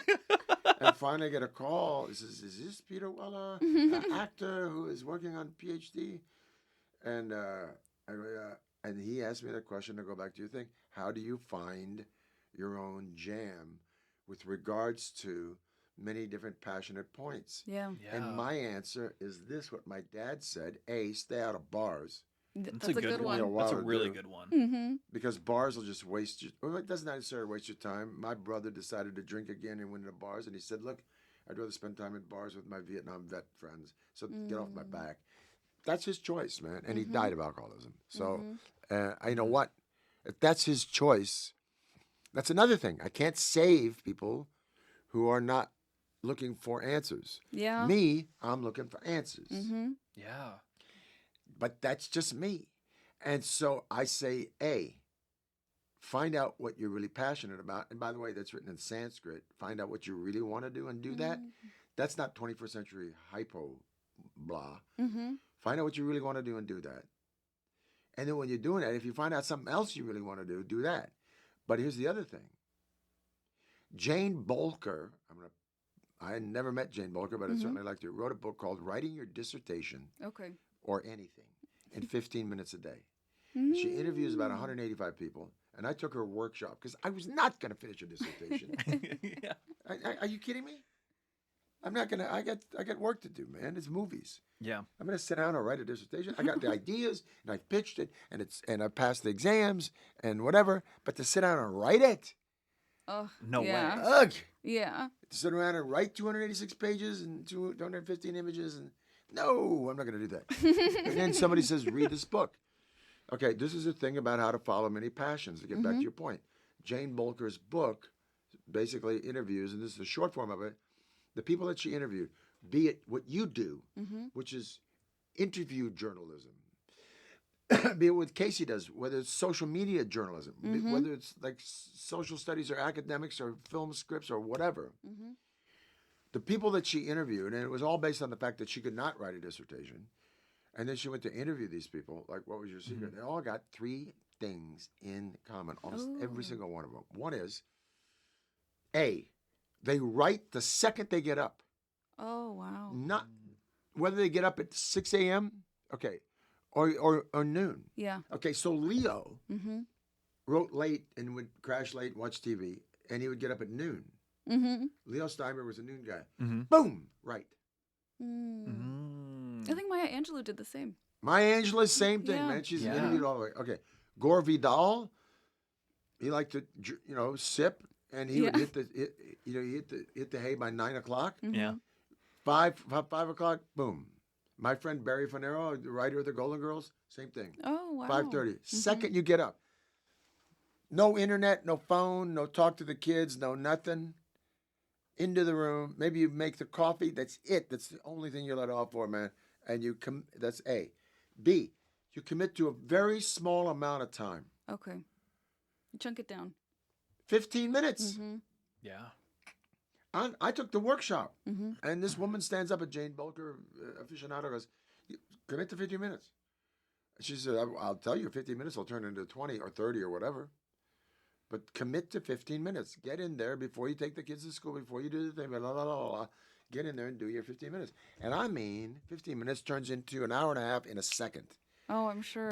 But the thing is, if I go look at the clock or look at the snooze or the whatever, I'm not in it, man. Okay? And the last thing, these are like so simple. You think, come on, it ain't that simple. Yeah, it is. You cannot edit. And everybody from Luciano Di Crescenzo, one of the great Neapolitan formless writers, funny guy, to Woody, to whatever. You write. Some people call it zero draft. Some people call it draft one. Some people call it a blowout. They're all different names for it. But the second that you get into editing, no, let me go see what I wrote yesterday. Yeah. You're cooked. Because then your left brain judgment takes over. Oh, it's all over it, man. Yeah. And you ain't ever finishing it. Which is probably why waking up and writing is smart, because your inner critic isn't as loud Yeah. first thing in the morning. That's really, yeah. And your right brain is flying. It's flying with invention. With like, there's a friend of mine who has a friend who modeled for Salvador Dali. Wow. And he said Dali, he was a model, and he was a legit model, and he was a big cowboy-looking guy. My friend's friend was. And Dali would have him dress up. Different costumes that he had. And Dali would sit on a dais. And he was in New York, at the Essex Hotel. And would sit on a dais with like a hard rubber ball, like a handball, Okay. in front of a thing. And would look at this guy and say, move here, move there, move there. And I said, hold that. And then he'd just stare at him. And Dali, at this time in the 50s, 60s, 70s, right, would fade into like alpha state. He'd nap out. Oh my god. The guy would hold this, right? And the second he'd nap out, he dropped the ball, right? And the ball dropped, and he'd start drawing like a fool because that was his alpha state, hallucinogenic. The brainwaves, yeah. The brainwaves, yeah, man. And that's what we got to source. That's so interesting. Yeah, if you're trying to source, like, I'll sit down for 5 hours a day during so the whole thing, back to your thing about doing the passion thing, I have to get up and play the trumpet. Yeah. Like I quit trumpet, and somebody said, get up and play it. It's interesting. When somebody got me back into the trumpet in the early 80s, they said, play it for 15 minutes, man. And they said, play it when you get up. Just like Jane Bolker's thing. That's so interesting. It is, isn't it? So I get up and I play the trumpet for a minimum of 15 minutes. Right when I wake up and wake up my neighbors. My neighbors are positive, sometimes right? But you got to do that when you get up and do it. Yeah. And then you got to do a little bit of it, a little bit of it, a little bit. And you go say, how did you write your PhD? How did you turn this into a book? I have no fucking clue. Except that I did it in 15 minutes a day. Yeah. And one thing led to another, and led to another. I love that. Because I didn't put it on the back burner and wait until Friday after the golf game and all that jazz, man. Right. And the other thing, she does have, Jane Bolker has some other things, like you're walking through the thing and you get an idea, because you'll get an alpha state idea. Like, oh, Casey Gates wants me to go to History for Weirdos. You write down the History for Weirdos thought, put it in your pocket. So you got some notes, so the next day you got a pocket full of notes. But basically, get up and do it. small amount of time, zero draft. Yeah. I can't believe how that works. Come on. Is that how it works? Yeah. That's how I learned a language. That's how I did things. Because I am not a real smarty pants. I'm a weirdo. Mm. I Love mean, that. yeah. I would say history for weirdos. I'm that guy.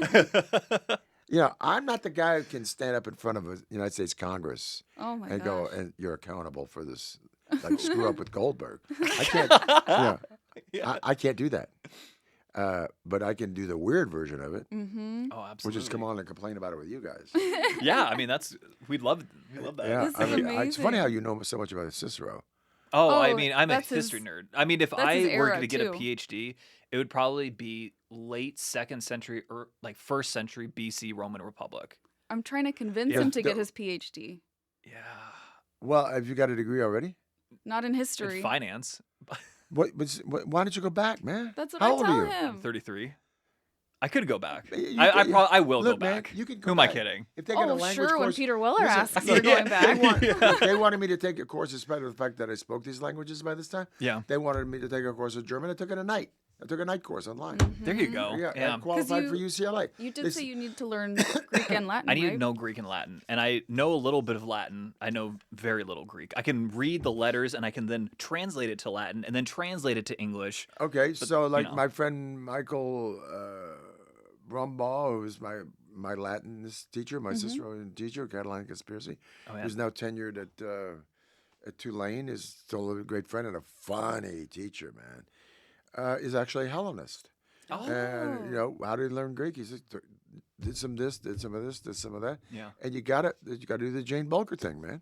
15 gotta- minutes a day. 15 minutes a day. I I know. like You that. got to take the course, and then you finally end up taking the course. And by the way, if you want to know Greek and you want to become a Hellenist or a Latinist, that's not difficult, man.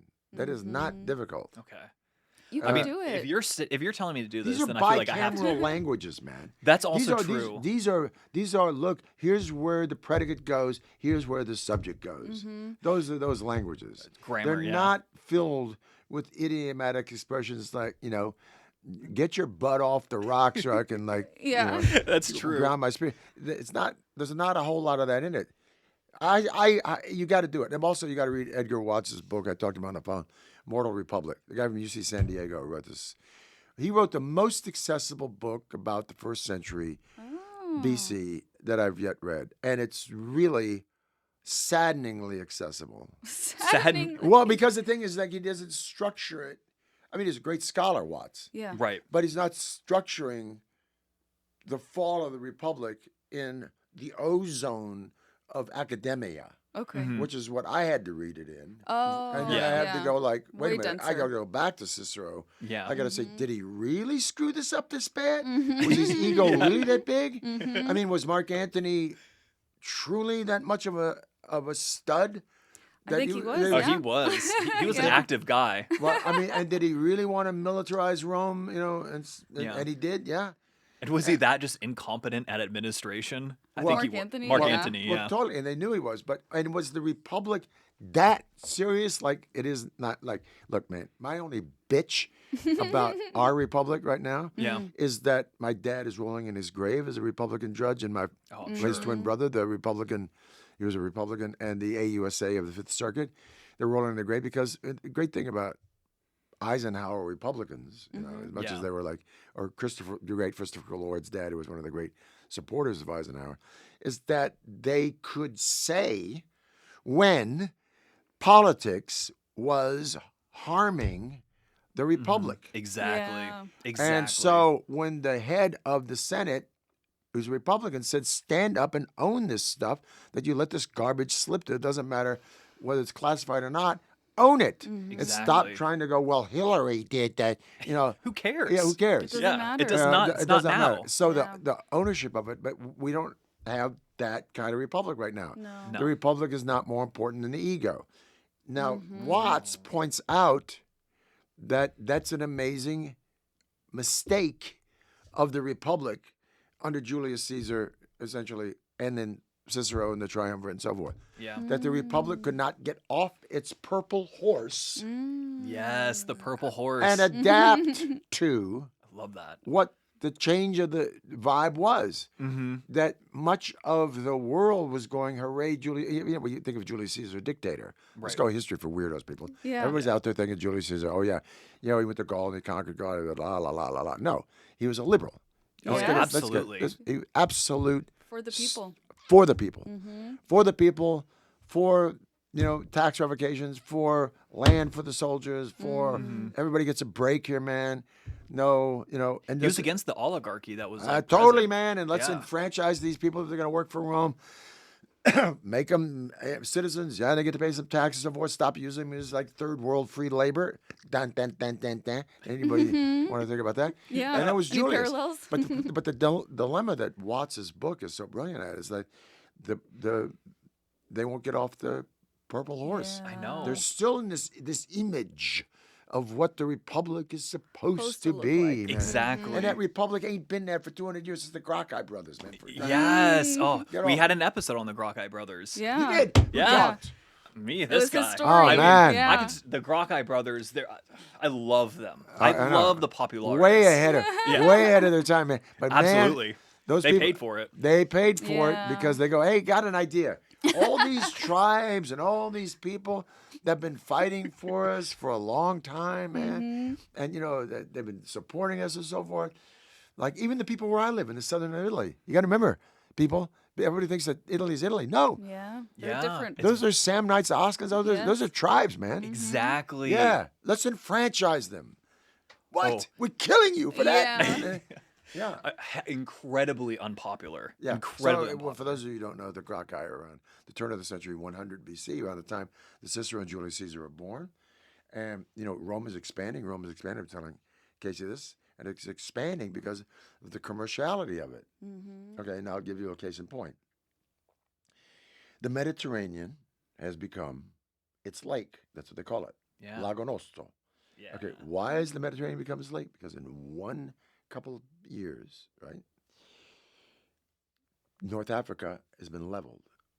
This is the Third Punic War, and they just basically take over North Africa. And then there's a little revolt, kind of a revolta problem in Corinth, Yeah. in Greece, and they got to go put down that and everything. Everybody goes, okay, you run us. So now they got Greece. And the last thing, which is my jam about, which I'm going to talk about at the Breakfast Club, is one of the great miracles of the Mediterranean is the western part of Turkey. Now I'm going to talk about that really quickly for you nerds out there, because this is what really changes art with Giotto. Okay, so you got a guy who's maybe the most important guy in the history of the Western world, Alexander. Oh, yeah. Yeah. Okay. We Why- know about him. Yeah. Why is Alexander important? Because Alexander, the first guy to get this idea. First of all, he's taught by Aristotle. You know what I mean, like taught by Aristotle? His dad, the thug, Philip II of Macedonia, who lives in the rocks. He's like the bad guy at the back of the room, wants to be a cool guy. Yeah. He does. That's the That's dad. exactly No, he who does, he because is. you got Corinth and Thebes, and you got Athens, and they're all touchy feely. They got space, and they got articulation of theater and architecture and science, whatever. And this guy's a thug, man. He spent the time rep- at the bar. Yeah, yeah, man. He goes, "Oh, come on, man. I don't speak your Athenian Greek and all that stuff. No, man, you can't join. Sorry. Go play basketball or something, man." And he goes, "You know what, man?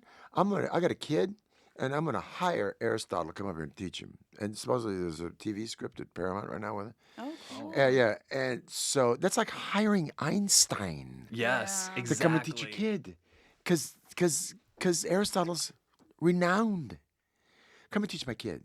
So he teaches in 4 years. So what do you got? A good-looking kid who's an athlete and a stud and a warrior genius who's the smartest guy in the room. Oh, yeah. All in one. And what is this kid interested in? His dad makes the deal with Corinth. This is joined with me against Thebes.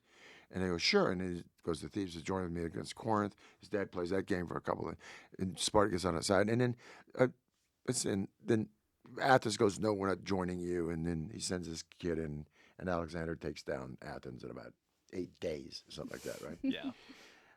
And he's like 16 at the time, right? Close to Alexander. 18. Close to He's close 18, to 18. okay. Right. Teenager. Yeah, Teenager, teenager. yeah. He's a teenager, and he takes that. Now, I'm gonna paraphrase right now. Okay, the speeches that we don't have, but we have remnants of, by Demosthenes. Oh yeah. He stands up, and he's the guy that tells Athens why you can't let Philip of Macedonia in. And they're called the Philippics. Why can't you let Philip of Macedonia and his teenage smarty pants kid in? Because we're Athens, man. And we got Ptolemy, and we got math, and we got science, and we got architecture, we got plays, and we got theaters, and we got, that's us, man. We can't let this thug come in and like take us over. And these are called the Philippics because they're anti-Philip. Okay? Now we don't have them. There are remnants of them. Okay. Cut to the chase, right, later. That's around 338 or something like that. Cut to the chase later, okay, around 44, 5, 43. Cicero, against Antony, is going to do the same thing. Oh my God. Because he studies the Philippics. Oh. And I his didn't speeches know are called the that. Philippics. And didn't he know that Demosthenes loses? So it's like Totally. you're using the same Wow. playbook for a losing cause. He That's knows so that Demosthenes loses. crazy. He knows that but the principles of them are the same. Yeah. Yeah. And we are a republic. We Yeah. have our own ethics. We are the purple. We have our own aesthetics. We cannot kowtow to the likes of a Mark Antony, who is a military stud who doesn't know his ass from his elbow about how to run a republic. True. But It's people, very true, though. yeah, it's true. But you know, and by the way, and he's up there. We got Octavian who's going to take him down, right? This kid who's the nephew of Julius Caesar who's gone off to take Mark Antony down, and people just say, "Hey, Cicero, don't shut up for a second, man. Let Octavian take him down, and then make the speeches. Why did you do that? No, I'm going to make the speeches now." Yeah, 2 days Bad of speeches moves. based on Philip of Macedonia, Demosthenes, That's so right? interesting. And yes, and read Edgar Watts because he says one of the greatest foolish events ever. yeah. Oh, it really Greatest was. foolish events ever. Oh. Okay, and I'll tell you how foolish it gets because we're talking history of weirdos. I love this, man. This is like reading Edgar Watts, just like, oh God, man, because he puts it like, oh, this is like a short film. Yeah. Okay, Octavian, smart kid, teenager, right? Studied in Greece and so forth. Nephew of Julius Caesar is the adopted son of Julius Caesar. But Julius Caesar dies. Mark Antony makes his speech and shit like that. And they sort of don't want Mark Antony, and they get Decius Brutus and these guys to run him out. Octavian says, and Octavian has some troops. He's come from Spain at the point. He's got Lepidus and troops left over. He says to Cicero and everybody else hey, not for nothing, my uncle is now my dad by law, Yeah. and he left me some goodies. So goody. Not the shit that Mark Antony says, you know, that Julius Caesar left the Republic, Yeah. but just some personal goodies, like a couple of houses and a whole bunch of money and some stuff, and I'd like them. And the Purple Republic goes, okay, kid, you go with Lepidus and your soldiers from Spain and kill that asshole, and we'll think about giving it to you. And he goes, okay, you promise you'll give it to me? Yeah, sure. So off Octavian goes with the general Lepidus to get Mark Antony, and they get him trapped up, you know, by Bologna. And they go, hey, we got him trapped. And the Republic, the Purple, goes, not good enough. We said kill him, Yeah. or you're not going to get your stuff. And he goes, look, man, the stuff is rightfully mine, man. Mm-hmm. The Julius said it. I want the yachts and the Ferraris, man. You know, give me the shit, man. And they go, no, and he kill him. Okay, so he gets him even more trapped by this lake outside of what's now Bologna, and he sends that. I love this. This is a short film. Some people say it's just one legionnaire, the guy who's like head of a cohort, is like, I forget what the. And all my Latinists are going to go, Weller, come on, we told you who this was. The guy that's head of 500, like his right-hand guy, right, is activist military general. I know what you're talking. Yeah. I forgot the word. I can't think what it is. So I like it's one guy. Some people say it was actually 10 or 15 guys, but I like the one guy. One guy rides into Rome, very articulate dude, and interrupts the Senate. And they go, you're interrupting. He goes, yeah, but I got words from your friend Octavian. And they go, oh, what is it? And guy walks in, right? Armed to the hilt with his helmet and his crew of his arm. He says, I'm going to tell you this, guys, all 900 of you, right now. Octavian wants his will executed now, or you're going to be in deep shit. Mm-hmm. And they go, how dare you threaten us? He says, I'm just saying. He wants his will executed now. He's giving you 2 times. He's giving you 2 chances. This is the 3rd chance, and you're out. So I want to go back and tell him that you're executing his will now, right? Or is it going to be deep shit? And they say, get the fuck out of here. Go tell that kid, the fuck off. We're the fucking Republic. We're the fucking purple. Yep. Right? He goes, okay. And the next thing you know, they all get a phone call, including Cicero. After Cicero's made his speeches against Mark Antony. And guess what's happened? Octavian has gone over to Mark Antony and goes, look, you're stuck in the Alps. I'm stuck down here. We ain't ever going to fight it out, man. Why don't we make a deal? You and me together. We'll include Lepidus, who's the general from Spain. And the 3 of us, just like my dad, just like Marcus Licinius Crassus, just like Pompey the Great, in 59, in Lucca, we'll make a triumvirate right now. Yeah. And all, like, 500,000 or 250,000 of us will ride down to Rome and tell those fat cat bastards to give it up. And Mark Antony says, done. And so all those guys who told Octavian to blow off, you're a kid, you don't know shit, they underestimate his intelligence. Yeah. This is Alexander again. This is a guy with a vision. This is a teenager with a total vision of the world, like Alexander had. Yeah. This is not a guy on a horse. The Demosthenes thought it's just legions. No. Yeah. This is a dude who wants to take all the Hellenic ideals and throw them like potato chip crumbles into the world so that we'll grow up with an idea of a republic, an idea of space, idea of architecture, idea of plays, of theater, of science, and so forth. There ain't nobody with visions like that too much, man. Yeah. People say, like, this isn't a day when you can, not like Cyrus the Great, who also did the same thing, but in a day when, speaking of history for weirdos, when you think of talking about conquest and disbursement and murder and get rid of them and enslave them. Yeah. No, that's not what Alexander was about, man. You don't enslave jack shit, man. You spread the culture in there and educate them. Yes. And they were with you. Yeah. And intermingle and marry. Yeah, intermingle, because you can't afford slavery. Right. Exactly. It not only is like morally oppressive, it's too fucking expensive. It's better to educate a man and have him on everybody on the same side. Okay, that's what Octavian is doing. Octavian is telling him, okay, you know what? Let's go in. And man, that Republic goes. And they call up Cicero and say, hey, Cicero, guess what? They made a deal. What? Yeah, those speeches we told you not to make against Mark Antony, he's coming into town. Yeah, you Yeah. shouldn't have And made he's him. looking for blood. He's looking for blood, and they kill him. And you know what happens to Cicero, Casey? Mark Antony personally cuts off his head and hands, personally, Yeah. Oh my gosh. and nails him in the forum to the rostrum. Yeah. His head, boom, his hands. And said, this is this dick. He's been like, Cicero. yeah. Cicero, this douchebag. I know.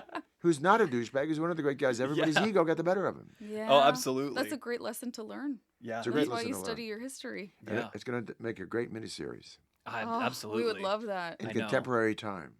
Well, you also seem to love. And you know what the name of it is? What? Cicero. That's perfect.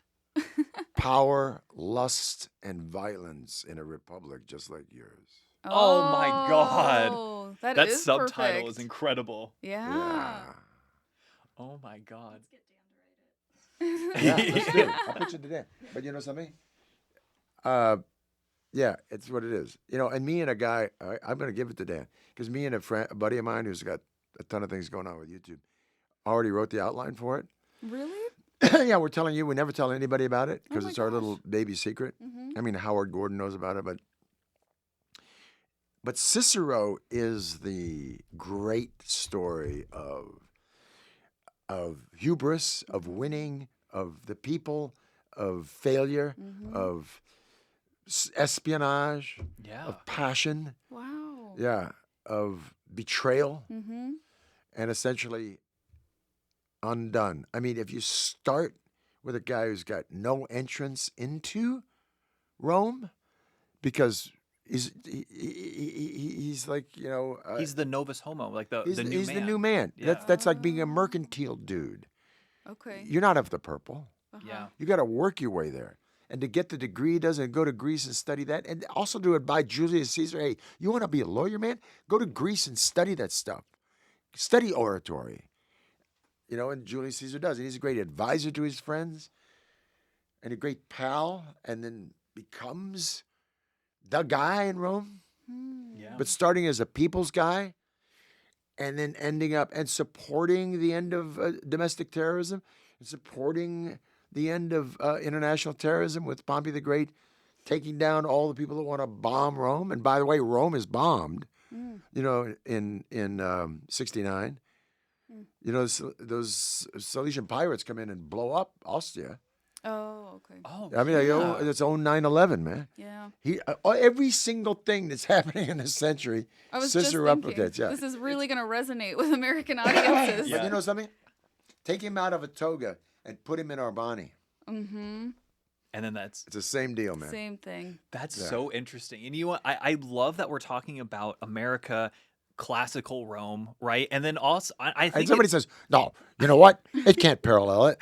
yeah, no, it absolutely is a parallel. I feel like it's almost undeniable. That's And then a big passion of yours. it's a huge Yeah. passion of mine. And then also, I You think got to get your degree, Andrew. I do. Yeah. I know, I really do. But I also want to bring up RoboCop because I feel like Oh. there are some themes in RoboCop that echo even ancient Rome and Yeah. echo and probably America back in the late 80s, but Yeah. America more so even now. Yeah. You have the militarization of the police state. You Yeah. have Trickle-down economics. You got corporatization. corporatization. Yeah. Privatization of everything. Yeah. Privatization of all things. It's so that more you take it out relevant of now, hands. right? Absolutely. It was a little ahead of its time Oh, with I those know. Way things. ahead of its time. Ed Yeah. Neumeyer and Mike Miner, you got to thank them, but then you got to thank Verhoeven. Listen, it gets me absolutely really weepy, the gratitude that I have to those guys, because I'm doing the movie. I know it's going to be brilliant because it's Paul Verhoeven. I've seen every one of his movies. I've conned my way into doing that part. I've almost begged Verhoeven just to hire me. I never auditioned once for it. I moved around the room. I met him and him and John Davis, and they finally hired me. I had beefs with Verhoeven, on the set. I wasn't quite sure about some of the dialogue. I had beefs with Ed. On the set, and then all of a sudden it just started to fall into line, man. I worked for 6 months on that movie, and then I had to throw the whole thing out.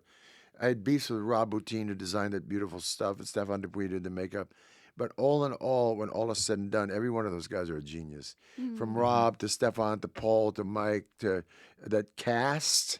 I mean, it doesn't matter. It doesn't matter whether you're talking about Ray Wise or Kurtwood. It doesn't matter if you're talking about Ronnie or Dana Hurley, man. With Nancy, who I see frequently, that everything in it is like, I look at it, it's a tragedy, really, because Miguel Ferrer died, and the guy with the Egyptian and theater said, we're going to have a special screening of RoboCop. Would you introduce it? I said, I'll do it if Ed does it. When Miguel passed away, it was about 10 years ago, and Ed said, okay, I'll do it. He said, "You're gonna watch it?" I said, "It's a new 4K, reconstituted director's cut of it, at the what's the theater across the street from the Egyptian, that's part of it, the ArcLight." Oh, Yeah, okay, yeah. So at the ArcLight, I said, "I don't know, man, I don't know." So Ed and I go, and we are introduced it. And then we sit through it, and then I turned to Ed. I said, "I can't watch this movie anymore because it's tragic. It is truly tragic in that the reason why Paul says he took it. I can't speak for Paul's in LA right now, but is because of the center scene is when he goes back and dives into his past, and he has visions of it, and it's so upsetting. Okay, it's not upsetting when you're 39 years old and you don't have a family. Right. It's not upsetting when Paul Verhoeven says, the most important thing is that when the dreams and so forth.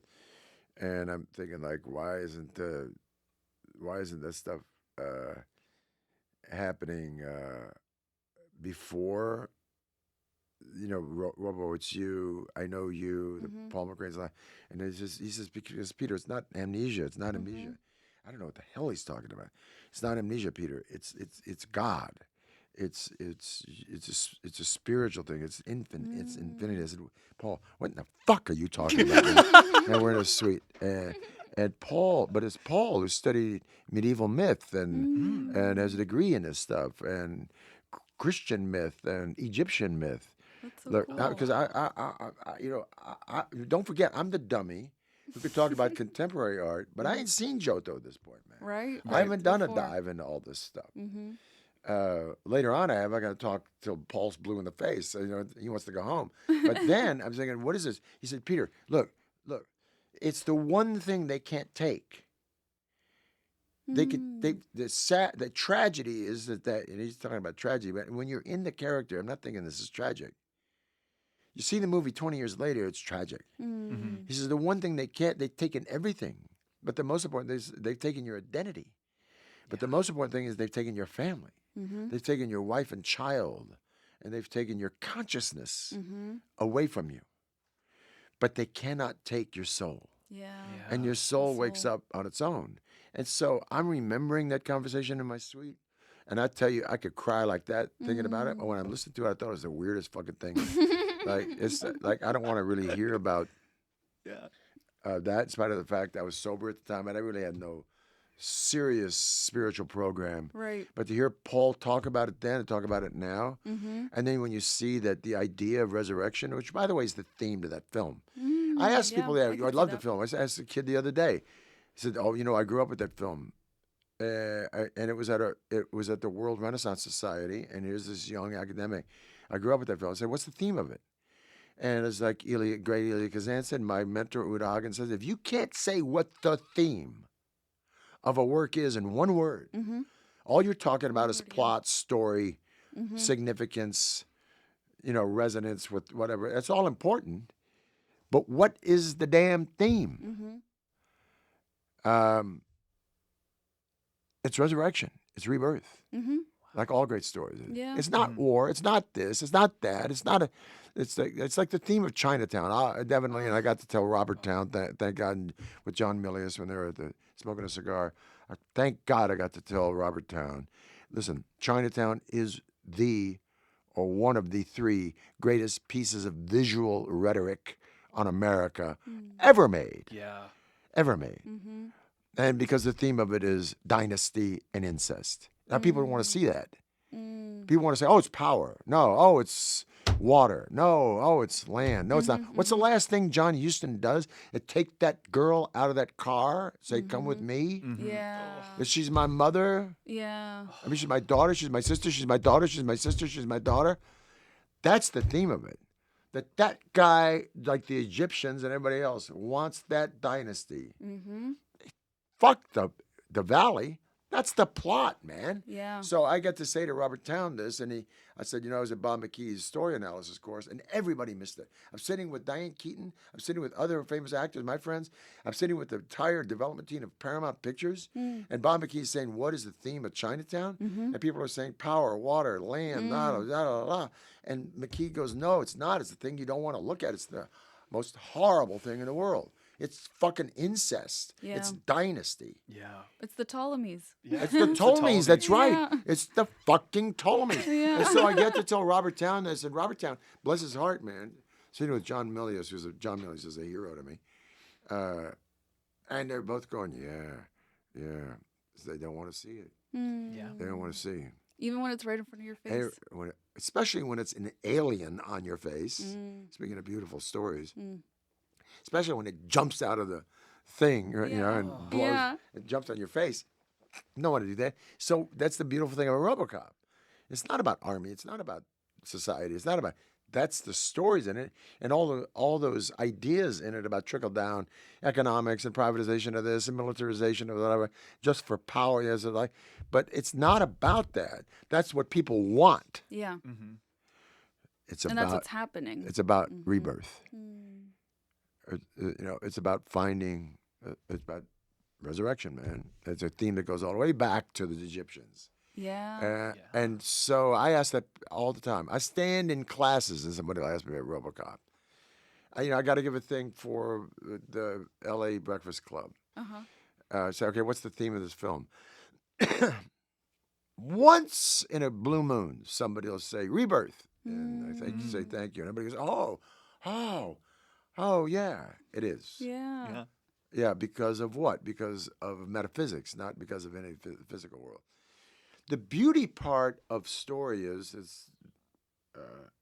as Casey's husband, who's an extraordinary writer, Dan, the beauty part is that you can encase a metaphysical or spiritual something and bury it in an incredibly entertaining plot arc. You've got lightning in a bottle, man. Because people won't even know why they love it. Yeah. And I venture to say, thanks to Paul Verhoeven's imagery that he puts in there, thanks to his drive of it, if you gave that to an average American action director, that movie would not be that movie. In spite of Ed Neumeyer's and Mike Miner's gifts, in spite of whatever us actors lent to it, it would not be that movie without Paul. With that vision of resurrection driving it. Yeah. Right? It would be a nice action movie and funny and kind of cool and about But America. that's like the soul of the movie. It is the soul of the movie. Yeah, it's the theme. And man, I got to watch that again. What's your name, Kid Murphy? What's your name, Kid Murphy? What's your name, Kid Murphy? Rebirth, man. Wow. It's right there in front of your face. But no, they want to make it it's about ethics and Yeah. Yeah. That's beautiful. It's hard to do it. It's hard to get Cicero out of his fucking dungeon, man. Yeah. It is, isn't it? It's impossible. Look, he's 64 years old, and people say his wife has left him, for fuck's sake. His wife was saying, "Look, you got an ego that is." His wife goes and marries Sallust, one of the great historians ever. Yeah. Yeah. And he's got a smart wife. I mean, they're great. Much younger than he is, though, too, right? Not that much younger. I mean, maybe like 8 years, something like that. Oh, He marries okay. her when she's Okay, that's not 23. that She's like bad. 15 or something like that. But in point of fact, I mean, let's talk about feminists for a second. In the Republic, in spite of the fact that they're not part of the politics, they are indeed part of the advice and the counsel and the wisdom of Rome. That's their currency. That's Yeah. right. Is And the their currency. ability to And by give the way, advice. they can get a divorce whenever they want. I know, Yeah. They could just go, so you know what? I don't dig your interesting. jam anymore, man. I'm taking my money and I'm leaving. Yeah. I'm out of here. And that's great. That's great. That goes down in the Middle Ages. No one's going anywhere unless Yep. Yeah. the guy says that. Because the guy's in control. But let's talk about another thing about History for Weirdos. Yeah. How weak men are. Oh, I know. I love that. That's the Yeah, theme but- of most episodes. Yeah. Yeah, I mean, It's so I mean, but you know true. something? I didn't get to learn that until a guy doesn't learn that until he either gets married or Yeah. he's 35. And Absolutely. And I think it is I feel like most because- men probably don't ever learn that. no, Yeah, a because lot of men don't. A lot of men can admit it. I say to my wife, in case he knows my wife, I'm lost. I tell my wife this. I say this my daily chant. I said, "I'm lost without you, baby." And you know what her response is? Yeah, I know. Yep. I know. She goes, "Yeah, I know." I said, about a month ago, I said, Sherry, that's a compliment I'm giving you. She goes, "No, it's not. It's a fact. A compliment is you like my lipstick or my manicure or something. That's a compliment. Yeah. You telling me that you're lost without me? That's the way it is." How long have you two been married? We've been together for 20. I was literally robbing a cradle when I met her. I was 49. She was 24. Oh my gosh. Yeah, but she's much smarter than me, much better looking, much hipper, a dancer, an athlete, and all this Oh wow. stuff. But It's like fun. you're describing our relationship. Oh But yeah. she's fun. But she's really fun, and she's fun to travel with and fun to be with. I was That's what hanging with her a matters. long time and traveling with her a long time. Mm-hmm. And my oldest friend, who just cannot be around girly girls at all, and my wife is very girly Mm-hmm. and she's very feminine, in spite of the fact she's a jock. But my dearest friend is one of the great antiquarian book dealers. Mark Heim is also the godfather, one of the three godfathers of my kid. But he said, "How's your wife?" one day, and I went, "What?" And I never knew to live with anybody, man. I had long relationships, but nobody moved in. Okay. I said, "What?" He goes, "Hey, I know she's not your wife, but she should be." And he got up and he left, and he walked out. And some months later, I say this all the time because it was a bardo, what they call in Tibetan Buddhism, a chink in your linear reality, Yeah. where all of a sudden an epiphany goes, whoa, And then you see everything. you see a light. Yeah. And I asked him months later, or actually years later, why did you say that and walk out? He says, I didn't know I was going to say it. He says, I have to tell you honestly, I didn't know that was coming out of my mouth. And the second it came out of my mouth, it blew my mind as much as yours. And you know what? And I didn't want to have a conversation. I didn't want to talk about it. He didn't want to talk about it because I didn't know what I said. Mm-hmm. And I said no. Something just said get out. It And sounds I like said, it was well, meant you to left be. me. You left me leveled, and you left me with one of the great gifts anybody's ever given me. Which that if you'd not have said that and left. See, if he'd have stayed, I would have had a conversation. Mm-hmm. It all gone. You could rationalize it away. Right. Oh, Mhm. yeah, Yeah. sure. But In you a had to second. feel it. You got to feel it. Yeah. So, in any case, that said, when one realizes that women, or the female force, or yin, or whatever you want to call it, or the Trojan chicks, or whatever, are more powerful. When I was very young, when I was 23, I was talking to a great guitar player, a studio rock country guitar player, just passed away, bless his heart, who was 15, 16 years older than me. And I was having this time with this girl I had a crush on in New York. And she basically said, I don't know if I want to be with you. Maybe. And I really want to be with her. And he goes, look, Peter, he's the first guy, the second person. Women keep score. More keeping score than you. Because you meet somebody, you have a feeling of whether you want to sleep with her or hang with her or have a romance with her in, the Bahamas, or thunderbolt hits you or whatever, right? But men, especially young men, assume that women aren't keeping that score, that there's sort of like the geisha effect, that they're just along for the ride. Yeah. He said, but they're keeping a heavier score than you. And when this girl is saying she doesn't know, she is telling you the truth because she's actually admitting, I'm going to play. And I'm at the front of my own jam here, man. And if I feel like playing, you're the plaything, man. I go, I am? He goes, yeah, but you're not going to see that until you're in your mid-30s. Because you keep thinking that like they're girls. They're not. And don't think of such things.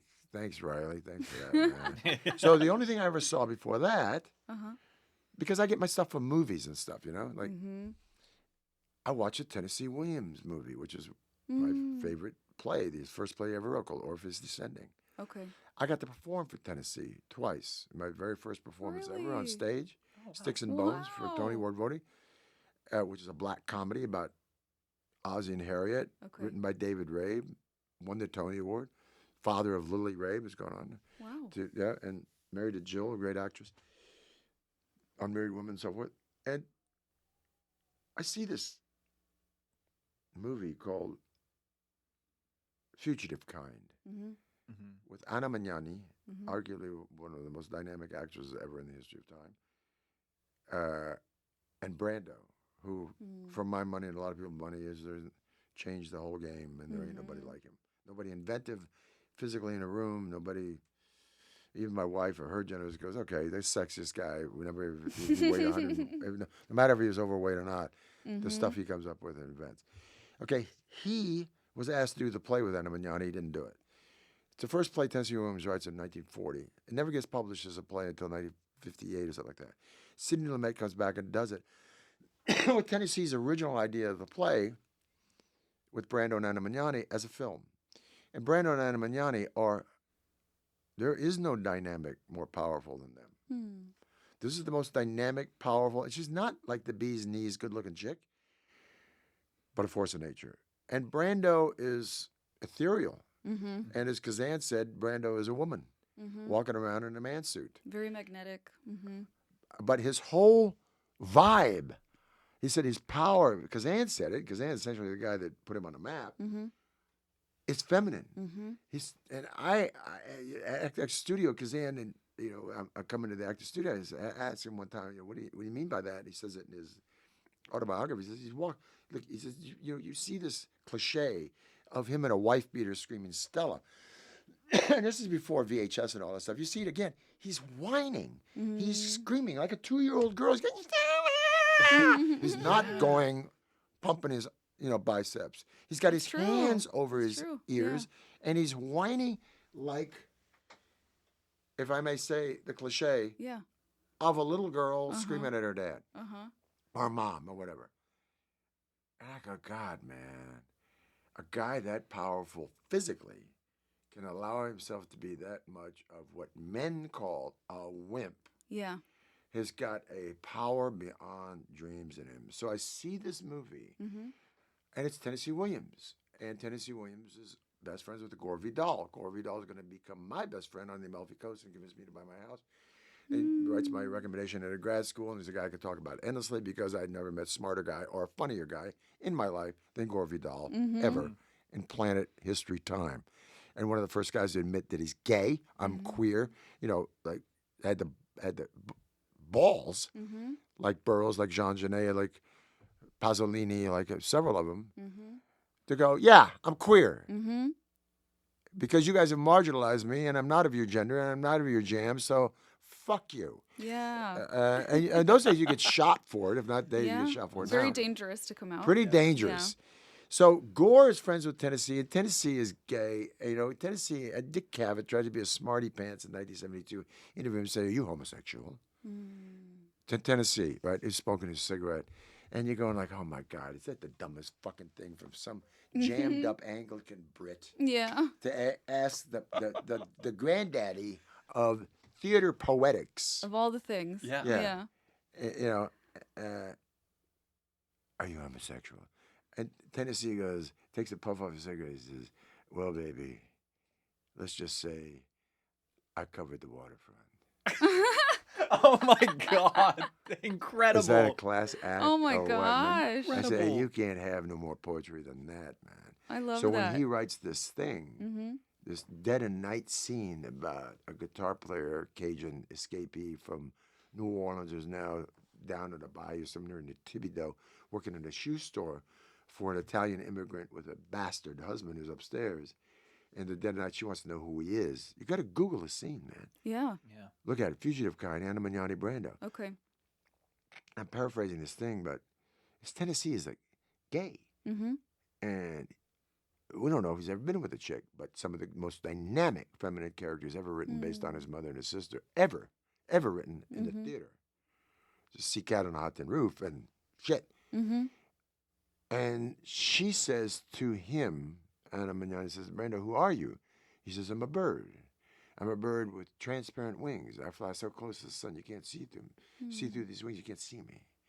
She says, what do you know? And he says, I know a woman can burn a man down. Man can't burn a woman down. Wow. Yeah. That's Then he says, I can burn a woman down. Right. But he can't because he's a bird. But a man can't burn a woman down. And I asked my friend, a great friend, an academic, Bob Chambers. I remember this. I said, man, let's talk about that. Does that mean heartbreak? Bob, much smarter guy than me, not very vociferous, but says, no, Peter, that's not heartbreak, man. Everybody goes through heartbreak. That goes back to legend. That goes back to the Greeks. Oh, yeah. That goes back to why women stop war.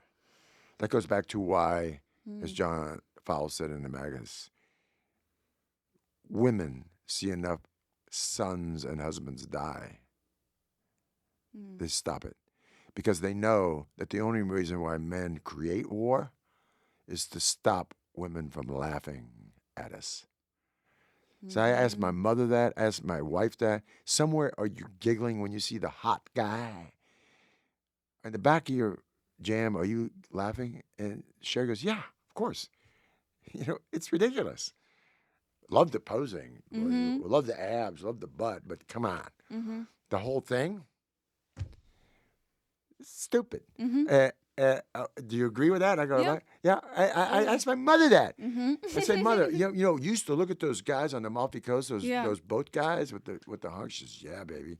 I said, don't you find that? Do you find that like what Tennessee's saying, like somewhere that's all like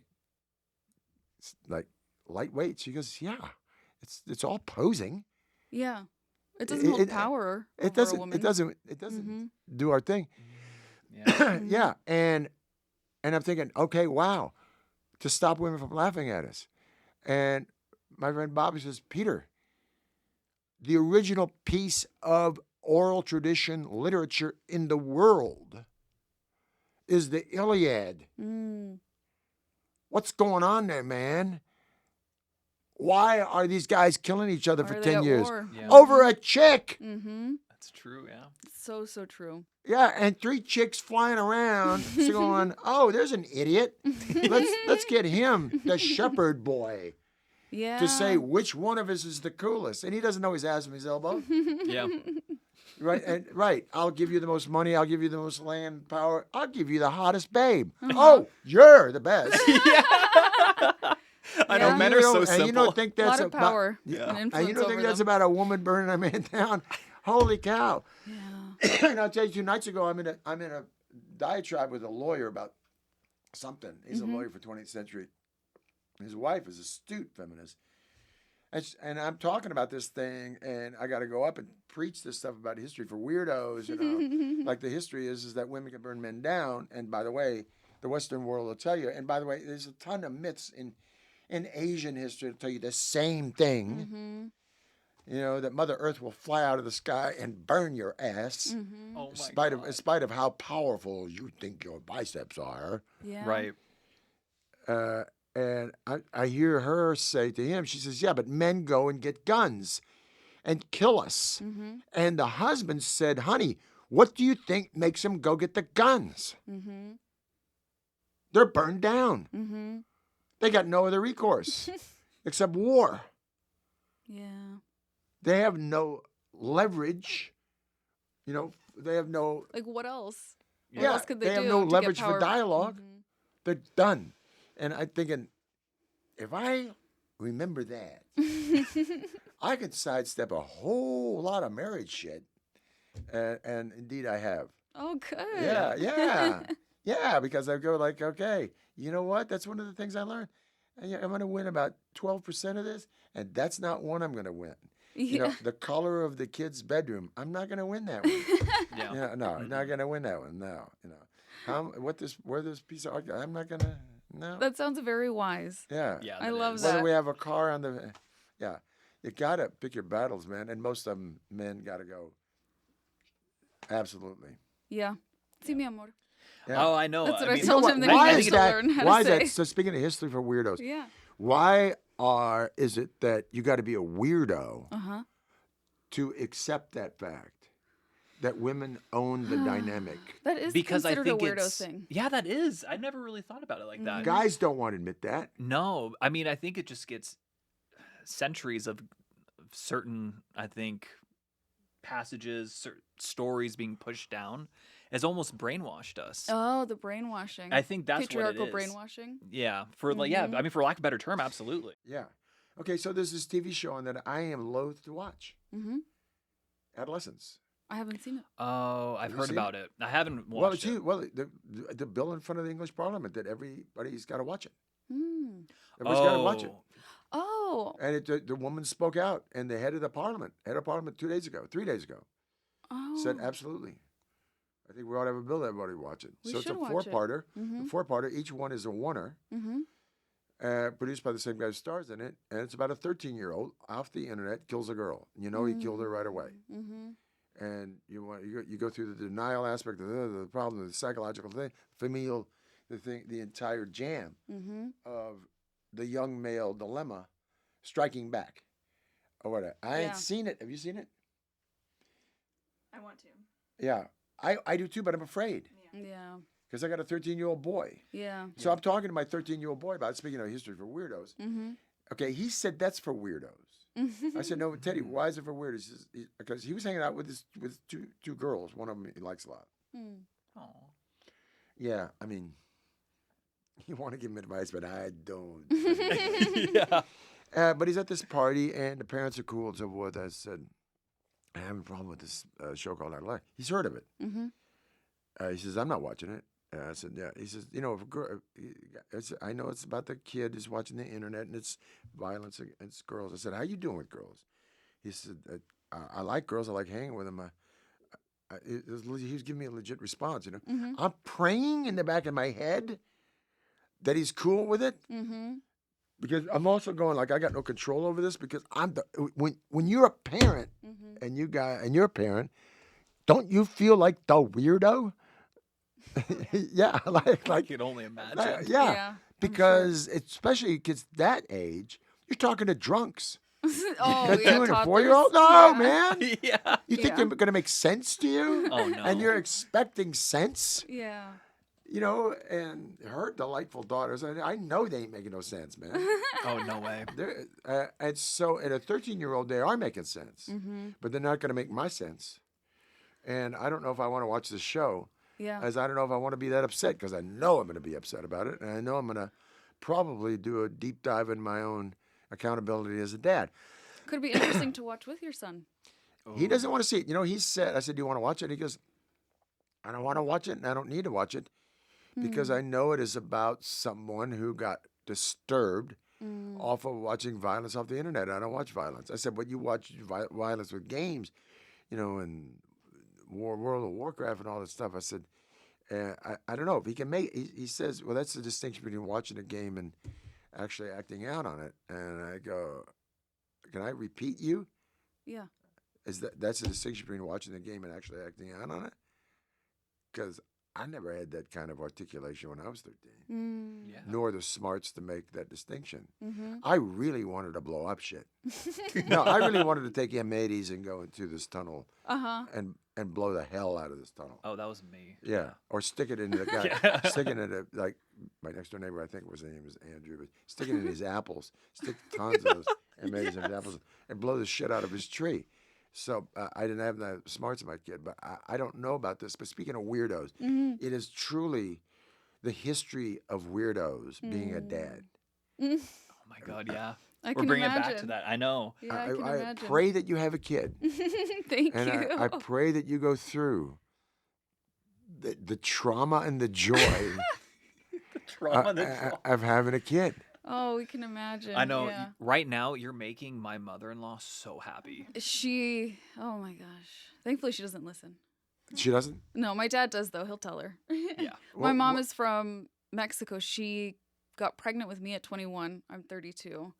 She's so flabbergasted that we don't have a slew of kids already. She's like, what? Do you have brothers and sisters? I do. How I many? do. My brother, I have 2 siblings. My brother is 20. He's a film student right now. Where? Emerson. Oh, what a great school. Yeah, Georgia. yeah. And he, Emerson's in Georgia? No. no, Boston. Boston, right. And then my sister wants to be an actor, and she's 16. I know. Okay. Much younger. Okay. They're much younger, yes. So Okay. I felt So like just stick with it, man. I felt like I had kids a little bit already. I Sure. helped raise them. How old your mom? I don't know. If Yeah, you I'm do. 32, how old is she? She's like 55? something like that. Yeah. Yeah, around there. Yeah. Yeah. She was young when she had me, and so she really thinks we should have like a ton of kids already. Yeah. But I'm like, But they're that's expensive. also... Kids are Sí, expensive. esa Our es dog la is mentalidad expensive. de Latina. The Latina, Sí. for Latina. sure. That's the best thing you could do is have a bunch of kids. Sure. Yeah. And I'm like, but you've got the one kid who wants to be a director and the other kid that wants to be an actor. That means I'm gonna end up taking care of you one day. So I gotta financially plan for Where that. does she live? They live in Santa Monica. I grew up here. With your dad? Yeah. What does your dad do? My dad is a manager of a bar called Big Dean's. Yeah.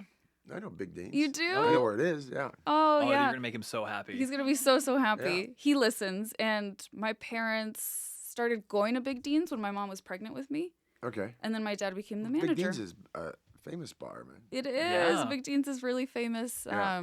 because it's been in Santa Monica since like the late The 80s. plague. Yeah. Yeah. The early 1900s, I think. Yeah. It's been there, I don't know. Forever. It's a long time. Yeah. So it's, I'm local. I grew up here. And I love it. I'm really grateful. Yeah, that was the go-to place for a lot of us misbehaving. Really? Yeah. Yeah. Yeah, I know back in the day, as I say, back in the day. Big Dean's, and then another one that's close by that I know a lot of folks, it's like classic too, is Shay J's. Shay J's is also a very well-known joint. Yeah. They have like the peanut stuff on the Yeah. floor. Yeah. I don't think so anymore, do they? I don't know. I I thought the haven't fire been in a law little told them while. to take that stuff up. That sounds right. Yeah. Yeah. Yeah. What about your parents? Where are they? Enough about me. What about yourself? Well, my parents, they Which live is- in Orange County, so that's where I'm from originally. Me too. Really? Yeah, Newport Beach. I went to Corona del Mar. How about you? Garden Grove. Okay. Oh, yeah. Rancho Alamitos. Oh, wow. Oh my gosh, A wow. little bit different than Newport. But, Most yeah. people think I'm from like the ocean. Okay. Area, Oh, but, yeah. Like, No. like near Disneyland. Yeah, Yes. there you go. Oh, really? You're from? Okay, you guys are real Southern California. Yeah. Yeah. No, through and through. Through and I through. mean, I've I lived my mean- whole life. Yeah. Both of us have lived our whole lives Yeah. here. I mean, I lived 4 months in Spain when I was studying abroad in Where? college. Pamplona. Wow. Yeah, I loved in it. the mountains. Yeah, in the mountains. yeah, Yeah, yeah. kind of like it was a really interesting area because it's Spain. Did you see the running? No, I missed it by like 3 weeks. Yeah. Yeah, say la I was vie. invited to it, and I just have no desire to go. Now that I'm older, I'm glad I didn't do it. I You ever don't been to a bullfight in Spain? No, and I don't want to. Oh. You know something? I We're have big to say- animal lovers too. so- Yeah. I have to say two things. I have to give you. I went to Spain to do a movie by Ernesto Salvador, who was the great Argentinian Mm. Oh yeah. existentialist freedom guy, called El Túnel. Right after I finished RoboCop, RoboCop wasn't out, so I go over to do this movie with Jane Seymour in Spain, and it's at the time that Madrid is still ugly because they're using third world gas and Mm. Mhm. the ecosystem's not up. It's 1986, and I go to finish the movie in Argentina.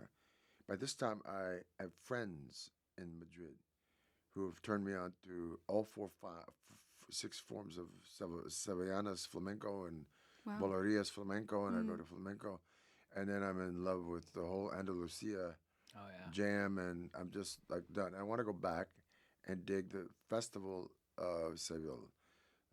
The Festival of Seville is a flamenco festival Oh, cool. before a big bullfight. And there's a guy bullfighting there named El Spartaco, Spartacus, who's from latter day.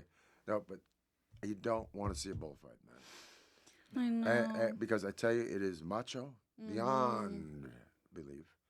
The poor bull. And it minding is his business. diabolically brutal. Mm-hmm. Yeah. It's brutal, man. It's brutal, and it's just part of Spanish ethic. Mm-hmm. And it's part of Andalusian, Gitano ethic, Mm. like flamenco is. Mm-hmm. Mhm. But even the Plaza de Toros in Mexico Ciudad is big place for. Yeah. But I tell you, I cannot. I've ever never watch been one to again. one. Never Yeah. watch one again. My mom went to one when she was a teenager, and my mom doesn't even like animals. No, man. And she was like, I can't ever see that again. No. Yeah. I'm happy I saw one Yeah. because it's a thing, but man, I can't do it again. But I did get to the Festival of Sevilla, Mm-hmm. and the Flamenco Festival of Sevilla is the nuts, man. That must be I so mean, it's beautiful. But flamenco Yeah. is jazz, and it's North African jazz, I could and see it's that, yeah. and it's their true machismo. Yeah. It's not only of the women but of the men, and the sounds, the dance, the power of it, and it only really starts in Andalusia mm-hmm. at 1 or 2 o'clock in the morning. I'm not talking about the tourist shit. I'm talking about you go to Cadiz Mm-hmm. and you see a cat playing, and it says, "Come to me." You come to this bar at 3 o'clock in the morning, Yeah. and all of a sudden, man, Oh my there's like people gosh. get up and start dancing, and you think they get hired anywhere. Oh my God. And they're dancing, man, and they're just like flying, and the guitar player is amazing. You never see him again. That's No, man, but that's amazing. it's just the power dynamic. And here's what I want to be when I grow up. I'm going to leave you with this. Okay. So I go to this festival, and they say you'll never get a place to stay. You never get a place to stay. The Sevillanas Mm-hmm. have their own clique, and you can't get in any tents unless you're Sevillanas. You can't see Oh. any of this stuff unless you're a Sevillano. You can't do anything. It's like truly a festival of flamenco that is cerrado. Okay. So But I go anyway, man. I drive down there. I pull up in front of the Alfonso Tracy, the biggest hotel. I park my car on a sidewalk. I don't care if it's towed. I run in, and there's El Taco going in the people asking an autograph. I got my little Michelin guide thing, right? He signs my thing, right? And I go over to the concierge and I go, look, I gotta get a room. They go, oh man, Weller, yes, you've sent us 1,000 faxes, man. We got no rooms. I go, listen, I'll pay you cash. I'll pay you anything. And this one guy says, come over here and tell me. He says, we have 4 maids room, this massive hotel, in a basement. It's got one 10-foot high window that looks just right even with the garden. So if you open it up, bumblebees will fly in. Oh my gosh. But it's got no air conditioning and no heat. But it's for the maids, but the maids don't stay here anymore. The rest of the things are taken for storage. It's got one cot and a sink, bathroom at the end of the hall. I'll show it to you. I go down, man, it's got a cot half this big. Uh-huh. The whole place is about from me to you. Oh my Oh, gosh. wow. But it's got a sink, but this fantastic window. And indeed, I can't open it. Yeah. Because there's nothing but bees, buzzing out there. I stay in there for 10 days, man. And I Oh my walk gosh. Sevilla, and I bullshit my way into a dinner, a lunch, a couple of tents. I learned the first form of Sevillanas. Oh my with the backwards. gosh. I go like, but here's what I want to be when I grow up. Can I just tell you when I want? Yes, please. They are the original riding clubs. You got to remember that the Andalusian Mustang, the Yeah. horse, Yeah. was brought Mm-hmm. to the southern United States, and all the plains horses of the Comanches and forth are the Andalusian Yes. Arabs, right? Yeah. So these short Arab, they're like quarter horses, but they're Arabs. They got the big nose, right? Mm-hmm. Okay, so I'm standing on a street corner, man, and you hear flamenco, and then I see this, like you can hear the horses, the hooves coming down because they're all shod, right, Yeah. on the asphalt, Uh-huh. but they're not slipping and sliding. Okay. And I look, and there's this guy, and with the black hair, Uh-huh. with the eyes, the 4 hours in the gym, Yeah. thing, riding the black horse with the spurs that big. I'm from West Texas. I'm a horse dude, man. Okay. Yeah. Oh, yeah. But I ain't seen macho like this. Yeah. With the black leather everywhere, and one red shirt, right? And that flat sombrero.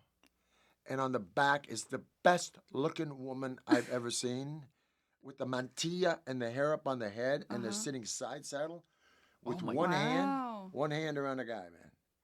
They don't sit like straddle. Yeah. They sit side saddle. Way And- harder. And they've got the boots and the dress and the red and the curls, man, and the whole thing going on with the hair, man. And they got one hand free, like this. And they're just waving and so forth and hanging onto the guy. And the horses are all like this. And they're in groups, Mm-hmm.